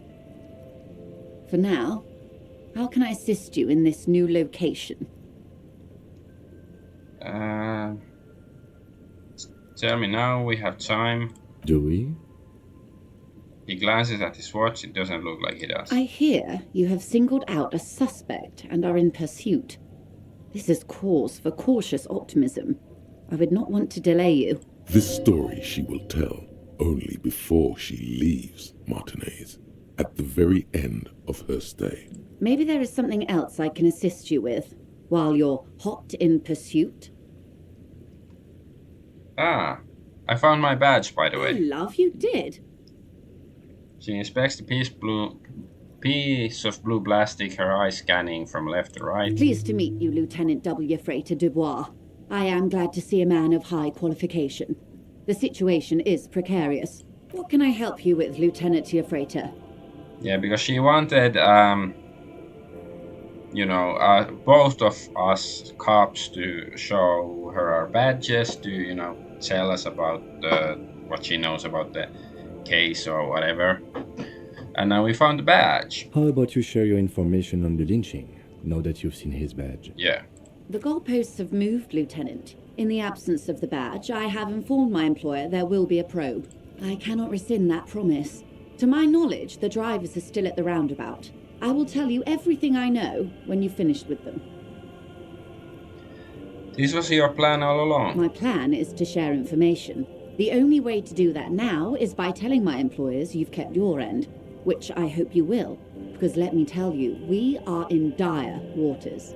Meaning, the information she has will raise the stakes in this game. The sooner the probe is finished, the sooner I can share crucial information with you. Now, is there anything I can do for you in the meanwhile? Tea, perhaps? I spoke with the lorryman at the roundabout. Word has travelled, yes, but nothing of real substance has surfaced yet, I gather. Wild Pines has eyes on the intersection, but not ears. One of the tall buildings overlooking the roundabout. It would give them a read on the entire quarter. It appears we are being monitored every step we take, colleague. Did we have any other business here? I've got some more questions about reality. More lessons in basic reality? My favourite part of the day. Go ahead, ask me anything. I have... Jamais vu gives plus 12, sure. What is for something fundamental? What is all of this? The scent, the sound, the air. What world is this? What world? The only one, I suppose. The world of matter. And its pale antipode. The camera of her mind glides over the surface of the water.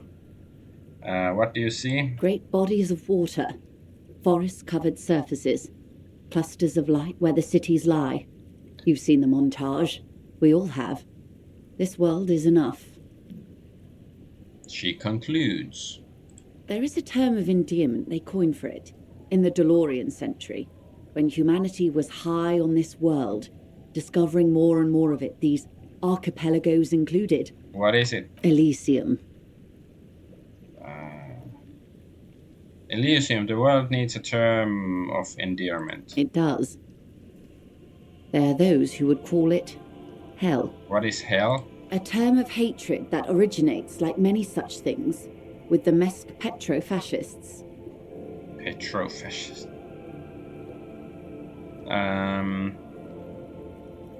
I don't feel like I have got the whole picture yet. Oh, you want a picture of the world? There is no complete set yet, dear. They're having some trouble reaching orbit. How come? Great things are difficult to achieve. For now, we're viewing the world from the inside, sideways. Inside sideways? What shape is this world then? We used to think it was a sphere, but that is beginning to look less and less likely by the day. You wouldn't know it from the tabloids, but the ORG nations have been launching weather balloons into the lower ionosphere since the 30s. ORG? ORG. Occident Revichol-Grad. Okay. There's a steadily increasing trickle of images. Between the big three scientific contributors, they're piecing together a dark grey corona. Dark grey corona? Yes. Pale covers 72% of the surface. There are grey flares and prominences, even arcs above entire isolas. The images are blurry, but if there was a sphere in there, it certainly looks like it fractured a long time ago. A cold fear seeps into you. Oh god, wait, what the hell are you telling me? You seem to be spooked. Please don't be. Her voice becomes homely calm. She lets a moment pass. The pale, and what do you mean, corona? They say there is a rarefied envelope of matter surrounding the darkened disk of our planet. That is, if we are still living on a planet. Or, to speak more plainly, imagine vast swathes of land disrupted by nothingness. I am sorry, dear. It must sound quite terrifying through the acute encephalopathy.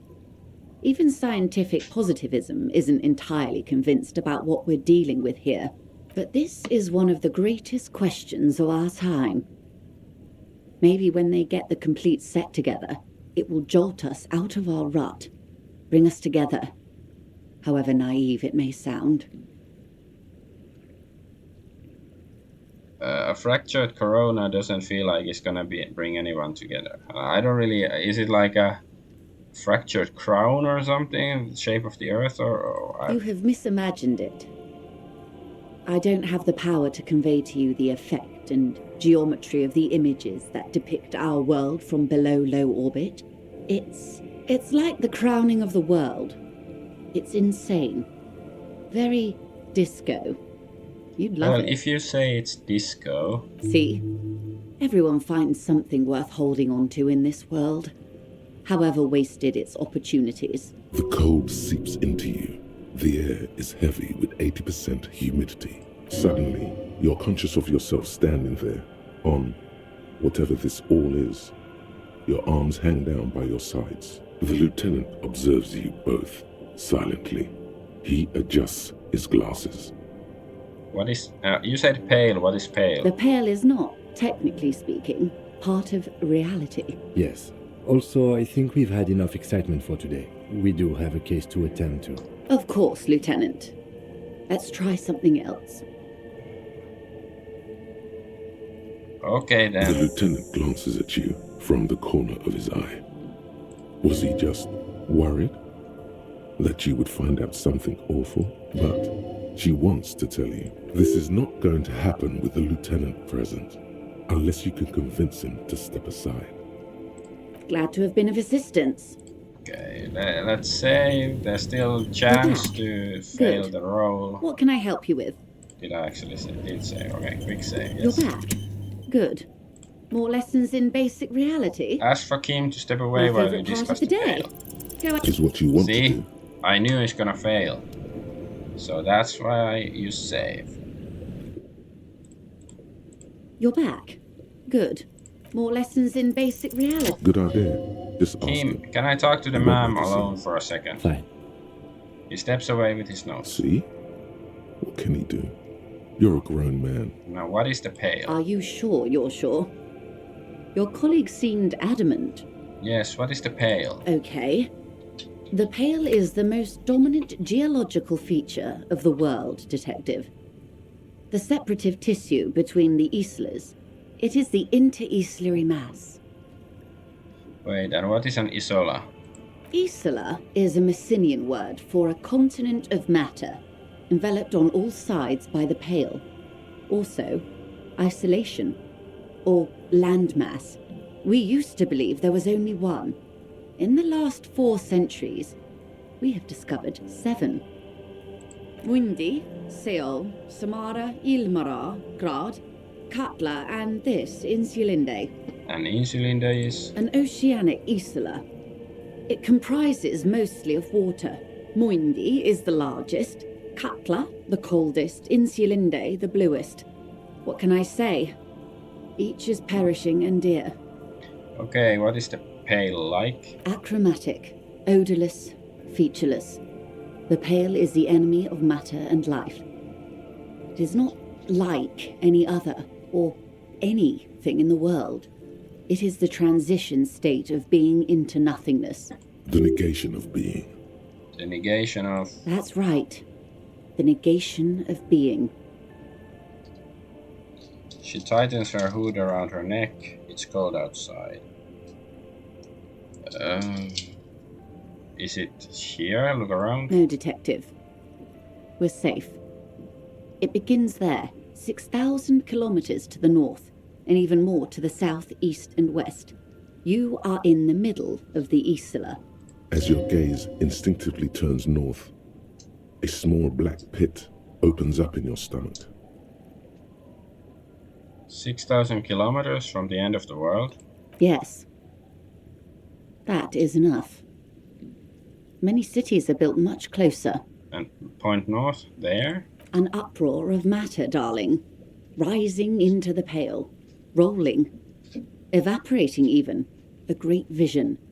The area of transition between the world and the pale is called porch collapse. I'm totally lost. I don't really understand what is the pale. Imagine a grey coronal mist, cold vapour marked by spores of an opportunistic microorganism, a mould that's adapted to grow at the edge of the unrest. It's The most disco thing you will ever see. What are its physical qualities? It's difficult to describe, or even measure. Something whose fundamental property is the suspension of properties. Physical, epistemological, linguistic. The further into Pale you travel, the steeper the degree of suspension, right down to the mathematical. Numbers stop working. No one has yet passed the number barrier. It may be impossible. If we are surrounded by Pale, how do you get from Isola to Isola? Oh, it is so difficult for us. It is possible to force dimensions on the Pale. In modern times, we can even compress its latitude, bouncing radio waves from one end to the other, shortening the path. But it is still hard for humans to navigate the Pale without getting lost, or having our minds damaged. The Pale can damage the mind? Extensively. How? Some say the damage stems from extreme sensory deprivation. Others argue that Pale somehow consists of past information that's degrading, that it's rarefied past, not rarefied matter. Sounds like the movie Langoliers. Past information degrading or something. They call it the blend over of the self. The Pale does not only suspend the laws of physics, but also the laws of psychology, maybe history even. The human mind becomes over-radiated by past. Who says and who argues? Who says and who argues? The logical positivists say, the dialectical materialists argue. What does this over-radiation feel like? It feels terrible. Absolutely terrible. International standards strictly limit civilian travellers to 6 days of Pale exposure per year. It's more for her. Way more. You're not a civilian passenger? No, Lieutenant Dubois. I'm entreprenetic business class. I'm cleared and trained for 22 days of Pale transit annually. Perhaps that explains her strange pining after the revolution. Some degraded early memories. Maybe there's the old female truck driver who seems to be, I don't know, mentally in a different time. Maybe she's also exposed to the Pale or something. Someone else you've met may have been exposed Yeah. as well. Yeah. The strange grey-haired woman in her lorry. Yeah. Do lorry drivers pass the Pale? Yes, carried in the hulls of airships. It's a horrific job.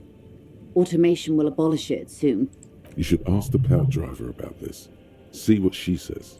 That poor woman must have stories to tell, like you wouldn't imagine. Are you over-radiated? Up to my gills, officer. What is introponetic? Entreprenetics is the scientific study of the Pale, or a recent iteration of it by way of grad. The study of the Pale reaches back 6,000 years. The Pericarnassians called it the Western Plain. They had not travelled the entire circumference of the Pericarnassian Super Isola. It was not merely in the west, it was everywhere, even then, surrounding them. Did they cross it, the Western Plain? There are signs of pre-modern crossings. Successful navigation of the Pale relies not just on technical know-how, but intensive psychological preparation. Some of these tactics have been known for thousands of years. What has entroponetics changed then? Nothing. We remain powerless before the Pale. The only real advance in Pale transit is the speed with which an aerostatic craft can pierce it. Less exposure leads to less effects later. Aerostatic craft? Hybrid airships, Detective. Conventional rotors or jet engines no longer add velocity after the point of reference for motion is suspended, once you've crossed from near Pale to far Pale. In essence, we throw them in and they come out the other end, if we throw them precisely. If we do not? Then they don't. Gone, like a skipping stone beneath the surface.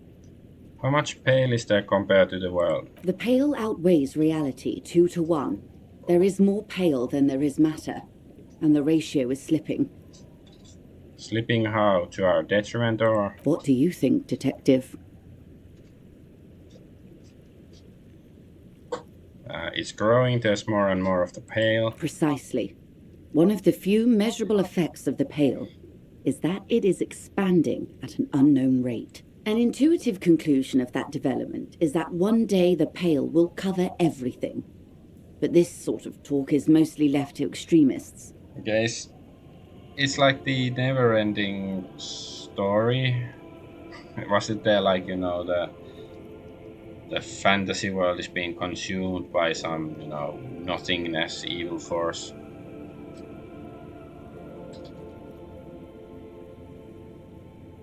It's not extreme at all, it's going to happen. Most people, and indeed most private and government sector organizations, entire civilizations and religions even, find handy ways to ignore or downplay that knowledge. I suggest you do the same. Off we go. You see the hanged man's mouth open. Off we go into the wild pale yonder. One and all. They say pale is death, but for the universe. Why should we just leave, and the world get left behind? Let's return to reality, please. Yes, sweet reality. But before we do, tell me, Detective, is this the first time you're hearing this? Do you really not remember anything?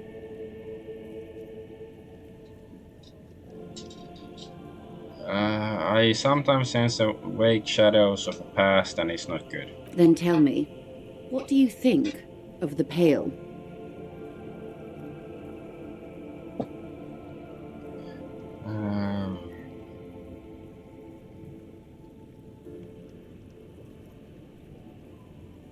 You were right, it's disco, It's gonna end like disco did. Mm-hmm. Her eyes tense, crow's feet radiate from them. She observes you, your bloodshot eyes and swollen face. You really didn't know. This does not spell good for the investigation, Detective.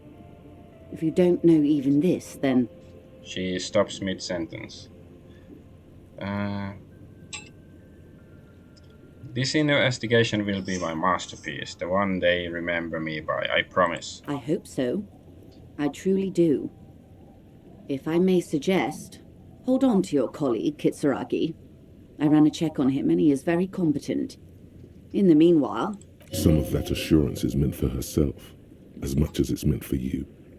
She must have a lot on the line here. You have me. I will assist you in any way I can, even if we have to do it one basic term at a time.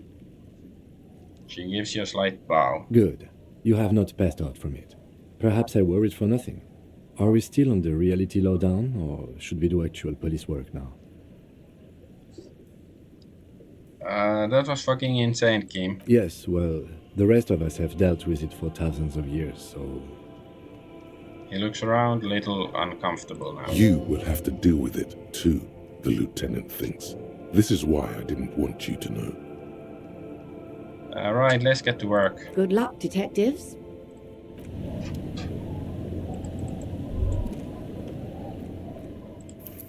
So the pale, I guess, is sort of like you can imagine the different continents are floating in a white mist of unreality or something, and going between the continents is, I don't know, a bit risky. Maybe it's sort of like space travel in Dune or something. Maybe we can talk to the kids now. The scruffy-haired little boy kicks a stone while the other watches him do it. You must be Lillian's twins. This one doesn't say anything, kicking the concrete with his worn-out sneaker. Lily's our mum. Explains the other one, tongue still lolling out of his mouth. I already said that. The stone kicker laughs suddenly. His head is too large for his shoulders. The other one laughs as well. Wow. So intellectually stimulating. Okay, yeah, let's go. So, can we find something interesting here? This way? I think we sort of explored the fishing village already.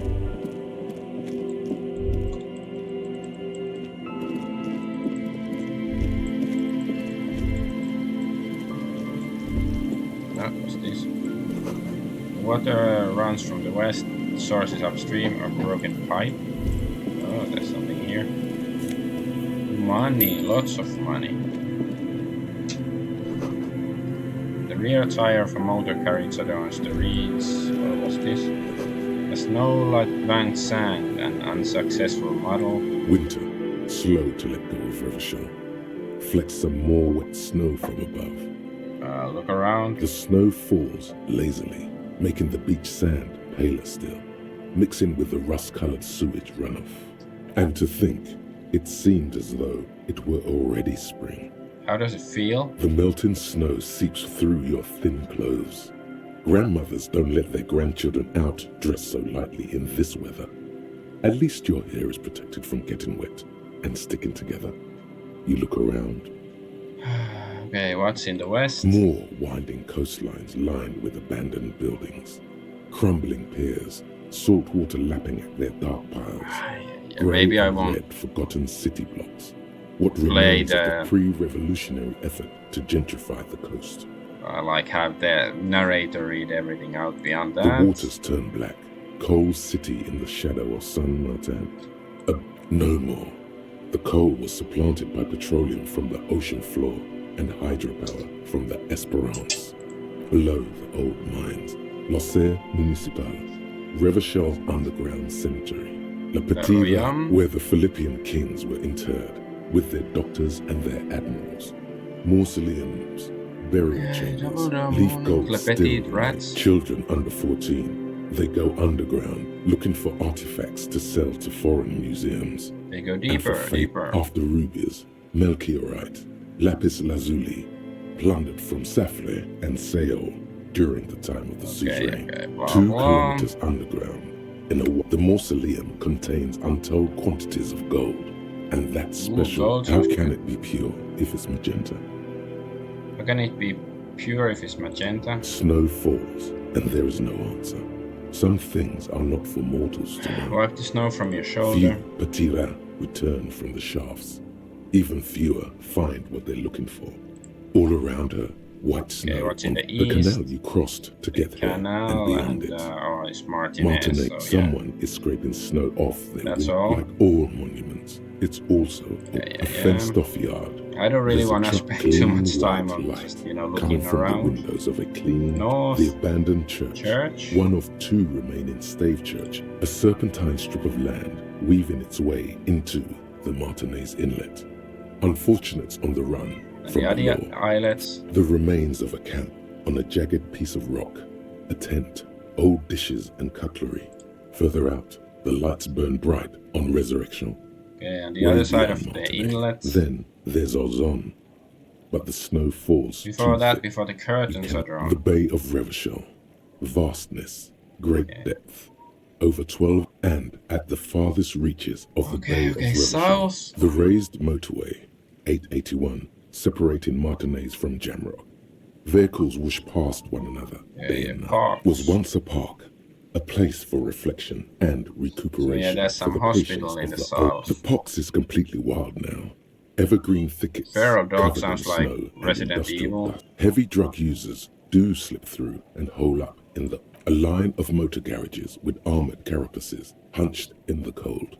A mechanic is hard around you. The snow continues to fall. The stairs descend to central Jamrock. A man snow falls of the utility district. Restaurant, all of this built around a lake that formed in a meteorite. What? A chill comes over you, crawling down West Ruby. The sand near. Snow falls into so she's dark near. Water. She prays, though that's all. What's below me? Layer upon layer of sand, poisoned with industrial runoff. Tell me a secret of the sands. Hidden bunkers. Someone stuffed a big old polar anorak into a concrete pipe under the boardwalk. It would keep you warm. You would probably never happen across it. But who knows? Stamp your feet for warmth, brushing of the snow. We should keep moving. Who knows when the snow will let up. Okay. No XP or anything out of that. That sucks. Quick travel, okay. Let's go have a look at this. There's a slit of concrete here, a sewer. The light vanishes inside the concrete slit. The structure goes deep under the earth. Kim, any idea what's down there? No idea. Could be connected to one of the buildings around here. Think we might find Ruby down here? We might find her down somewhere. There's an old storm drain system beneath Martinez that's mostly collapsed. Revachol sewage system has been built and rebuilt 4 or 5 times now. In conclusion, she could be under any building. But not in here. I hope not. What's in there? Maybe it's just a storm drain for the sewer. I'll yell ho into the slit. There's no echo. And no. Okay, nothing there. Oh, there's something here. Rusty letters to read. Mazui. Ah, okay, there's some place here. How can we get to this place? Oh, there's somebody. Is he beating a kid?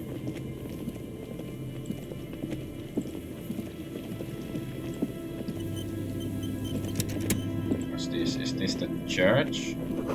Bars cover these long dusty windows. Doesn't look so churchy. And Mikhail noticed the windows, especially with how there are no windows on the south side. This was to deal with. A blond man stands next to his son, pointing to weather-worn ruins. He sees you approaching and smiles. You officers, come to investigate the historic subtext of West Martinez?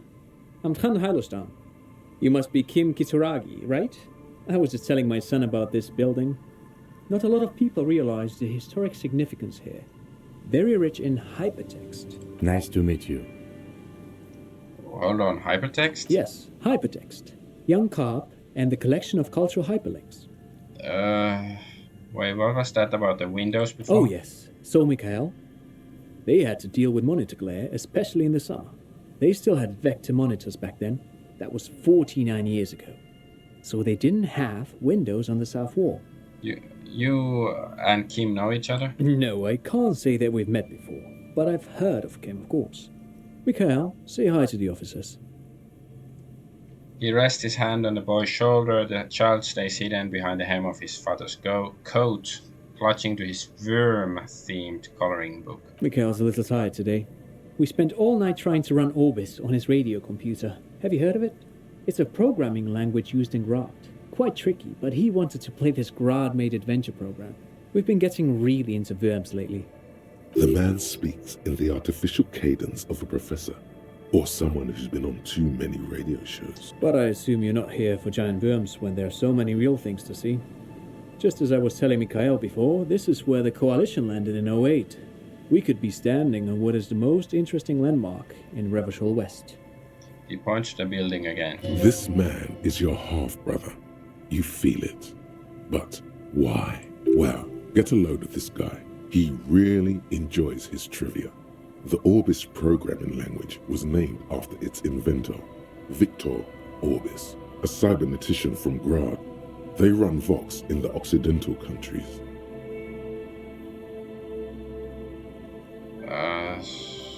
What's so fascinating about an empty old building?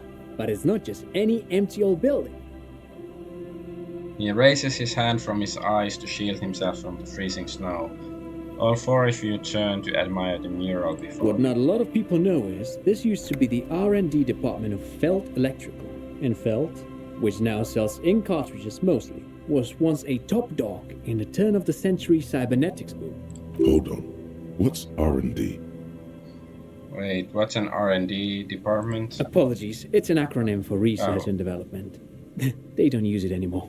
Wait, okay, I was thinking because he said that like we should choose the option. Like how can it be challenging to know what is R&D? That's basic stuff.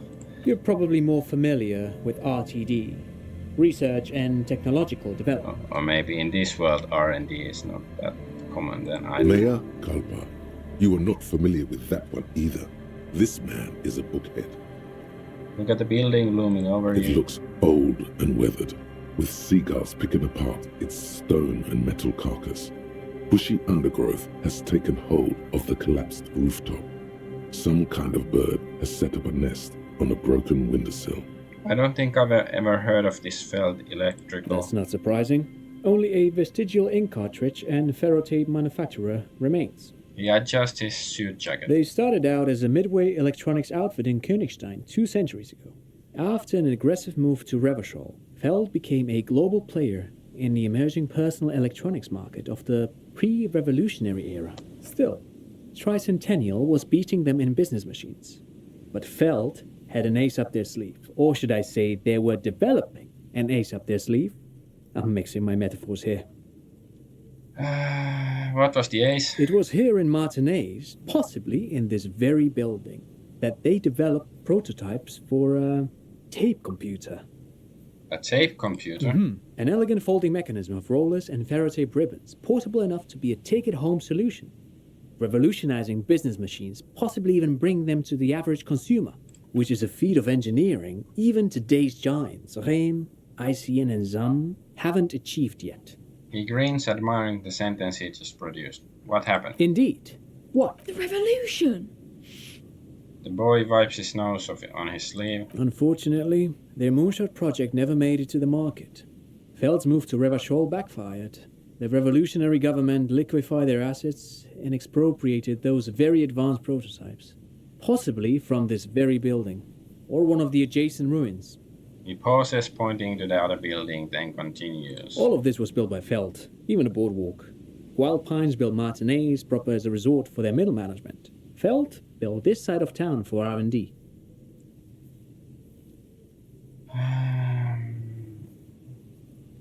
You're saying Feld Electrical built this boardwalk? Look under your Yes, they feet. even built a pleasure wheel, but that got destroyed in the war. A pleasure wheel? The lieutenant looks wistfully at the horizon as if picturing gondolas rising to the sky. Perhaps reminded of a childhood memory. It's clear he would prefer guess the it's a wheel of Ferris big wheel. lighting up the coast. Yes, to lure in their star engineers. This part of Martinez was nothing but reeds before Feld arrived. They had to make the prospect of living here attractive. It was supposed to become a global center for innovation in cybernetics. But history had other plans. What happened to the engineers, the company people? Oh, I'm afraid it didn't end well for the boys. But this story is a bit too dark for little Mikhail here. Now, if you were to ask about tape computers... Wait, is he saying that we should just bypass the excesses of the revolution?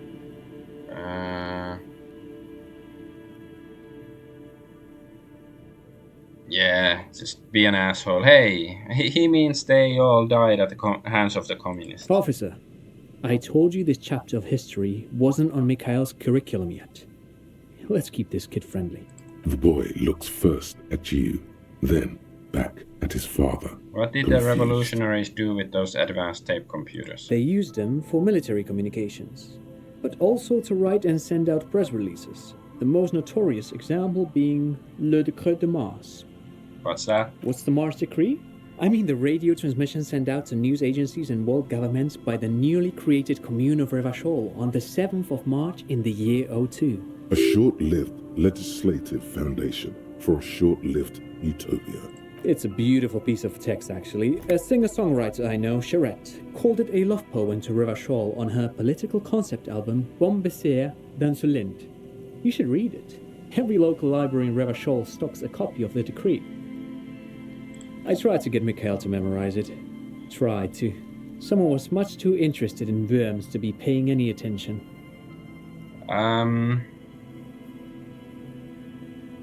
How did those tape computers work? Did they work like radio computers? Actually, no one knows. No one even knows what a computer made entirely of tape would look like.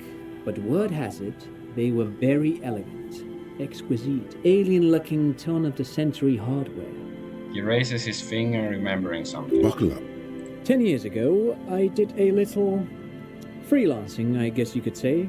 I was a special consultant for an exhibition at the Wompty Dumpty Dum Center in Vredefort. Wompty Dumpty It Dum. raised the same questions, and we had lengthy discussions with Paul Ockerman, who was head curator at the time. This was before the twins Keith and Guy Jews joined the team. Wait, did he just say Wumpty Dumpty Dums? Yeah. He did it. He said Wumpty Dumpty Dum Center, like it's the most natural thing in the world. What the hell is a Wumpty Dumpty Dum Center? And who the hell are Keith and Guy Juiced? Okay, the Wumpty Dumpty Dum Center. Paul Ackerman, Keith, and Guy Juiced. What are you talking about? The Wumpty Dumpty Dum Center for Contemporary Art. The exhibition itself drew on Lagerman's notion of memory, and so there were some parallels. That's why the head curator, Paul Ackerman, chose to... You're making this up. Turn to the lieutenant. Kim, is he making it up? In fact, I'm not. The Wumpty Dumpty Dum Center is a place you can visit if you're ever in Vredefort and are ever in the market for an exhibition space / contemporary art research center. He clears his throat. But perhaps I should return to the tape computers. As I was saying, the device itself was very elegant, fragile even. One could write directly on the tape using a special chemical solution.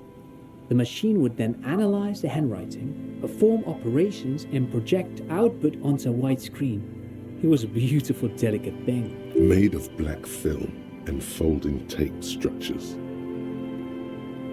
Not cool. Very, very cool. Though I understand the socio-economic causes of the revolution, it pains me to imagine the revolutionaries setting fire to this precious device. But so they did. The felt playback experiment vanished into the fires of 07. Wait, the failed playback experiment? Yes, the official name of the prototype. Some sources report it as the felt playback experience, but those are incorrect. Why did the revolutionaries destroy it? Who knows? Maybe it was an accident, or maybe they didn't want the technology to end up in the wrong hands. Either way, they're all gone now. All 3 versions of the prototype. Nothing but debris and ashes remain inside that building. I wanted to ask something else. But of course, what else?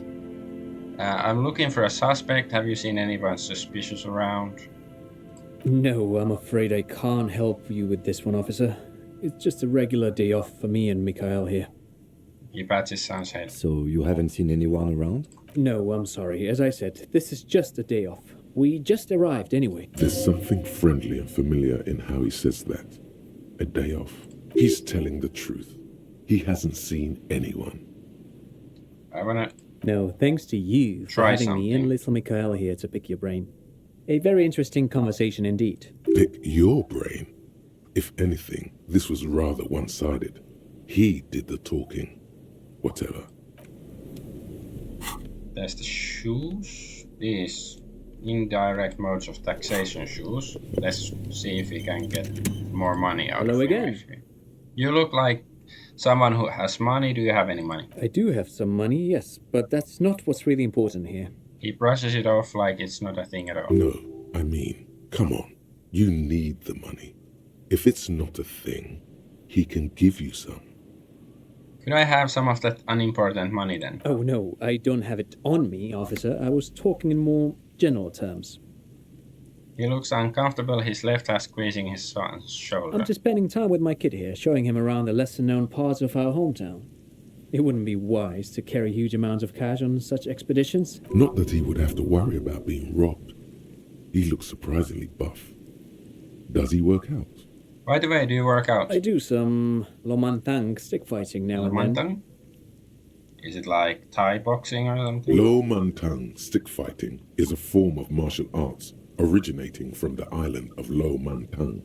It uses slender wooden sticks for confronting the opponent. A form of martial arts from the Isle of Lomantang, right? Actually, a great many cultures have their own version of stick fighting, such as the sacred Mabolo tradition of the Harli people, the name deriving from the butterfruit tree traditionally used for crafting the long, slender sticks, whereas the sticks used in other cultures...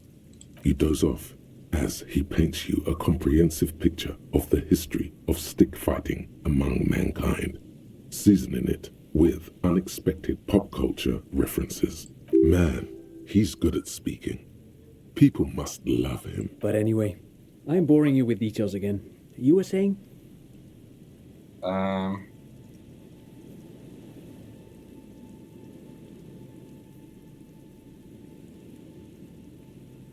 I don't really remember what I was saying. Then I guess everything got said, right? Let's rest. So, cheapskate, in other words. Maybe I'll just look around a little bit and then I'll end the stream. Like, we didn't even get to see the guy on the balcony, because we have to go see him at 9 o'clock. Another power box, it charges nothing now, it's empty. Fence blocks the path, no way from here.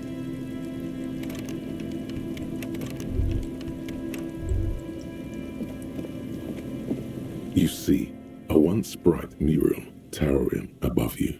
The signage has peeled off over the years, but you can still make out Feld Electrical R&D. Step closer. Above the mural, a collapsed roof, broken windows set in walls that are cracking and will soon also fall, and the coastal breeze rustling and sighing in the remains of the edifice. Feld Electrical. How ironic. All these dark rooms. Feld Electrical, you only know them as a small company that makes ink cartridges. Looks like they used to be big. There's something in the wind. Sometimes the only way to go forward is to fail first. Could Ruby be in here? In there? She could. Or she could be in the identical room over there, or in that boat shack, in that church tower maybe. Why single out this one building? Why do I feel like I know this place? Indeed. Somehow you knew it was here. An urban ruin, gutted by looters that once used to consume money and dispense warmth and light. You felt it before, when it rained in Martinez, and you felt the cold of the rain. The feeling persists. It has been in you ever since.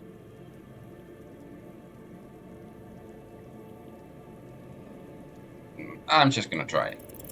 Suddenly, Oh, surprise. all is Oh, quiet. off by one. There is no cold hand brushing against your forehead, no rustle in the reeds. The wind has died down or gone behind a corner. You only hear distant waves washing the coast.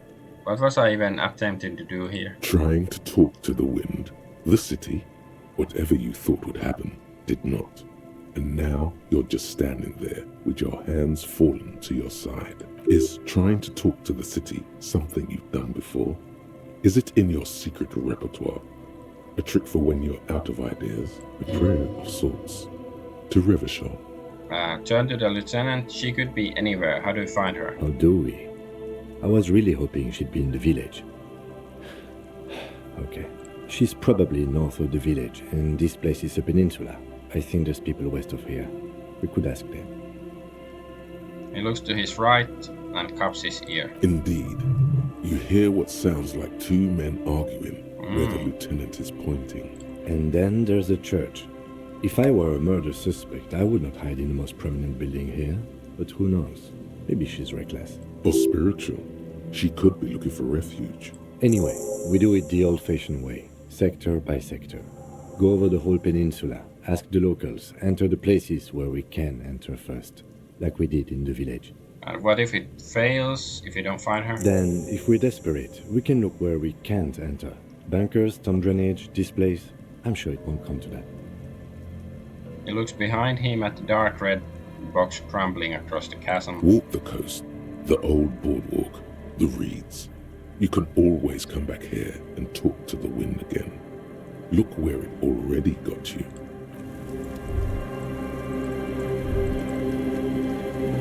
So, I don't know, maybe it just... What was this? The remaining windows rattle from a strong gust of wind. They're covered in a thick layer of grime. They must have been like this for 40 years. Try to see inside. Dripping water falls from a high place. All you can see is the shadow of a collapsing staircase. There's rust and corrosion on the bars. They're foaming with it. And a small layer of white salt from the sea. Lieutenant, can you make out what's inside? No. I won't even try.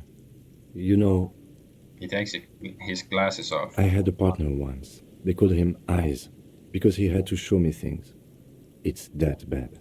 This partner of his, Eyes, things didn't end well. It saddens him to say his name. Don't even ask. He wouldn't answer. Maybe some other small talk. Can you still shoot, though? Well enough, actually. It's odd how that works. I'm no sharpshooter, but I pass my shooting courses 7 out of 10. Okay. What's this. Oh, there's garbage here. What's this? Buzz hum. The electricity flows through wires with audible power. Someone has left an unidentifiable article of clothing on this railing. It smells really bad. Touch it. The cloth, if you can still call it that, makes a soft crunching sound as you thrust your finger into it. Take a closer look. It's streaked with dried seagull shit and tangled with pieces of seaweed. A dangling arm suggests that there might be a jacket beneath the crust of filth. It seems likely that it was left in the surf until someone laid it out on this fence to dry out. Unfortunately, that just seems to have stiffened it into a shapeless mass. Please tell me you're not taking that with you. Why not? It's a guano-encrusted jacket, and you're already carrying around enough as it is.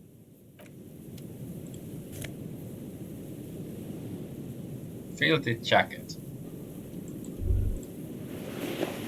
Of course I'm gonna take it. Ooh, money and stuff. Makeshift route. Vagrants have tried to make boardwalk habitable. The tarp will keep out neither rain, nor snow, nor wind.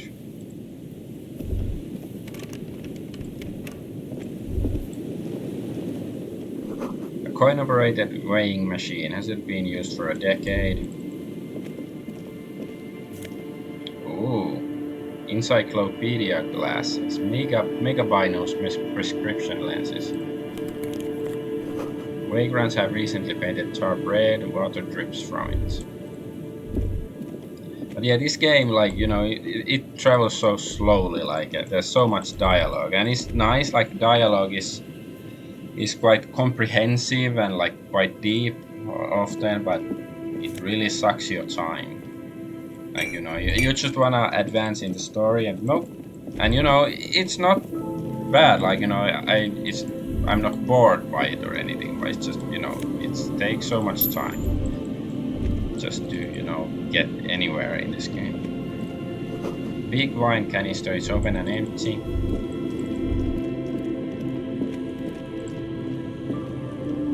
There's some tear, an empty cigarette package, and a crumpled kebab wrapper in the trash bin. Examine the tear. 2 empty bottles of Tallulah vodka and a can of black potent porter is all you find. A tragedy.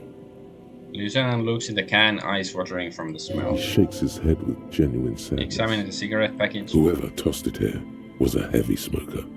The brand name reads Red Astra. Red Astra is the black market version of Astra cigarettes, known for their high tar content. Examine the kebab wrapper. You see traces of mayonnaise and ketchup on it, as well as a tomato wedge. The wrapper reads Shish Kebab Revachol. It's no older than a day or two. No mold yet. The smell. It's awful and familiar. Hold on, that is awful. Cover your nose. It doesn't help. You can still smell What is it? Don't you recognize it? That hideous pungency. That faintly cloying sweetness. Only death smells like that. Something cold wakes in the pit of your stomach. Fear. It is death. It must be. Kim, what's that smell? The lieutenant has already brought a handkerchief to his nose. Eyes up, detective.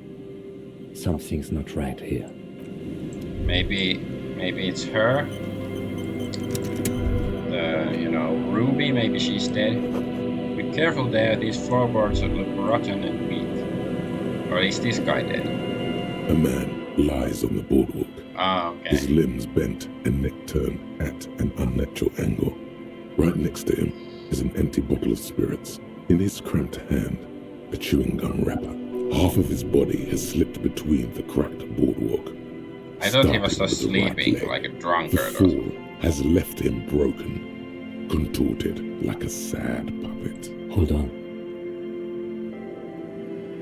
The lieutenant squats next to the corpse and examines his face. Two bulging eyes stare back at him, void of any signs of life. Lividity is faintly pronounced. Whoever this is has been dead for 2 days. No longer. We need to investigate.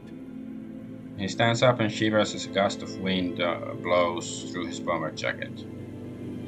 Okay, let's look at his clothes. He's wearing mud-caked boots, beige trousers, and an old brown leather jacket with a bright blue lining. There are traces of kebab sauce on his chest.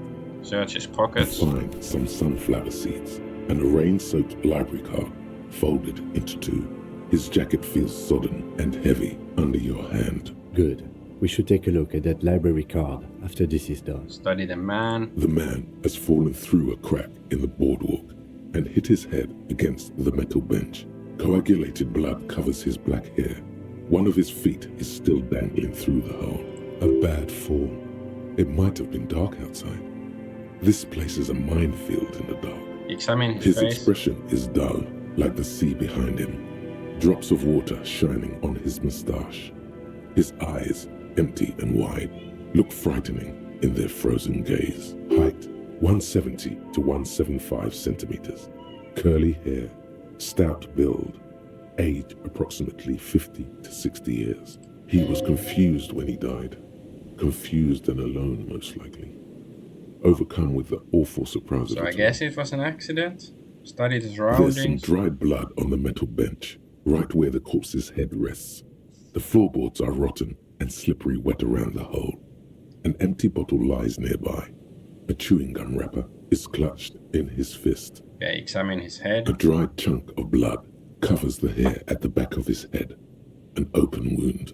It's sticky and cold to your touch. This is what killed him. I don't see any other major wounds, do you? No, just the one back of his head. Seems like the head wound was fatal. It's exactly the shape of the bench. Step on the floorboards. They screech under your feet ominously. It's hard to say whether the dead man's weight was the cause of the boardwalk to break. It definitely looks fragile. He could have easily disappeared into the sea through that hole, and you would have never found him. Examine the bottle. A .75 liter Tallulah vodka with its cap missing. There's hardly anything left inside. Tear all around us. He looks at two other bottles near the coin-operated viewer, then at your yellow plastic bag. I'd prefer if you didn't collect them this time. It's not proper. True. It feels disrespectful. Examine the chewing gum wrapper. Grabowski spearmint chewing gum. Green leaves on the cover. The man's mouth is half agape from the terror of the fall. Look in. The blackness of death. Stench. You think you see white chewing gum too. He ate the whole pack, right? It's to cover the smell of alcohol before going home. The worst thing is, I've seen it before. Almost the same scenario. Even the chewing gum. It's always the same. In a ditch off a road below the 881, he thinks. A young father.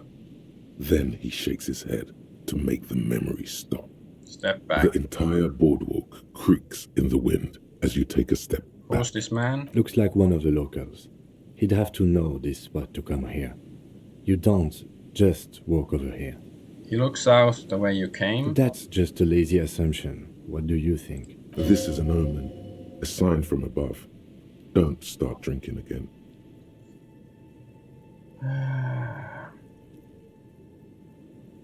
He looks like me. I could have ended up just like him, dead on some empty boardwalk with a bottle next to my corpse. Well, at least you're not married. The lieutenant points to the ring on the man's left hand and flesh around it swollen and gray. Or, what if you are? But let's try to not run ahead. For now, all we know is that he's an unidentified middle-aged man found dead on the Martinez boardwalk. What do you think happened here? Death by misadventure. He slipped and fell through the boardwalk. A truly unfortunate accident. If it wouldn't have been for that bench, he'd be alive. I guess I have to ask, even though I don't think it's related. Could it be related to the lynching, Ruby? No, I don't see anything that points in that direction. For now, let's treat this case as a simple, albeit sad, accident, unrelated to the murder case. Agreed. If this somehow converges later, why not? But keep it simple for now. Do you think he was drunk? Oh, yes. What about alcohol poisoning and liver failure? Some symptoms of acute alcohol poisoning could have definitely played a role here. Severe confusion, respiratory depression, unpredictable behavior. But I think that death arrived through head trauma, not liver failure. What about the kebab? What about it? The deceased ate some kebab. It's probably from a nearby place, maybe in the box. Sometimes a kebab is just a kebab. Someone should be held responsible for this broken boardwalk. It's dangerous. They'll seal this place off after the news reaches the coalition officials. I doubt that they have enough resources to actually repair the boardwalk. Not that sealing it off would keep anyone away. All it does is keep the city council's hands. Okay, it does seem right. to be a pretty straightforward What should we do with him? adventure. From where I stand, I can see two options. We either take the case and follow the leads to identify the body on our own, or we report back to the station and leave this for our colleagues to handle.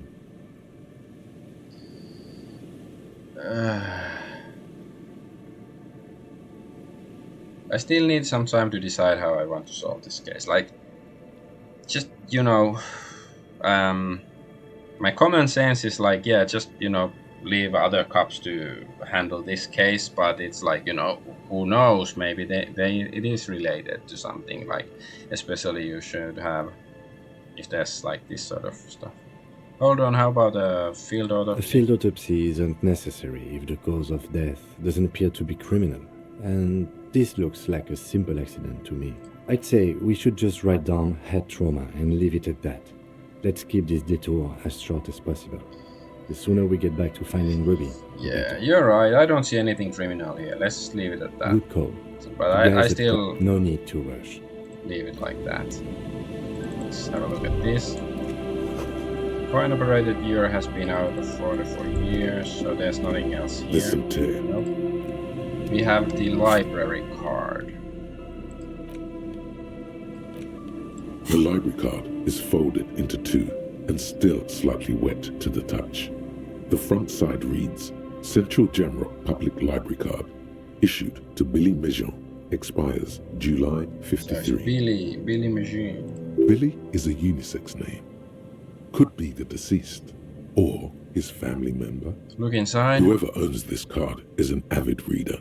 You find a list of books written in blue pencil. Radio thriller. Stand a little less between me and the sun. The last one in the list is The Glinton Curve by M. Theobald. A library stamp indicates that the book has been returned. It's like, is this some Michael Jackson reference joke? Is Billie Jean and, you know, Thriller? So I don't... Most of these titles seem to be in the sci-fi genre. Some thrillers too. Look at the backside. If lost, please return the card to the library. Dial 005 02 55 211 or visit us at Moreau Street, 78, Jamrock. Business hours 900 to 1800. We should first decide what to do with the body before taking any other actions. Let's take another look at the body and talk. Okay, maybe I'll do that next time. I'm gonna end the stream here because, you know, it's always like, okay, I'll do one more thing, I'll explore this area, talk to this guy, and then it's like, you know, whoops, another 30 minutes passed by. But yeah, I have to go. But anyways, I'm Adventure Argonaut, and I thank you for watching. So please follow me on the platform you are watching me on. Bye bye.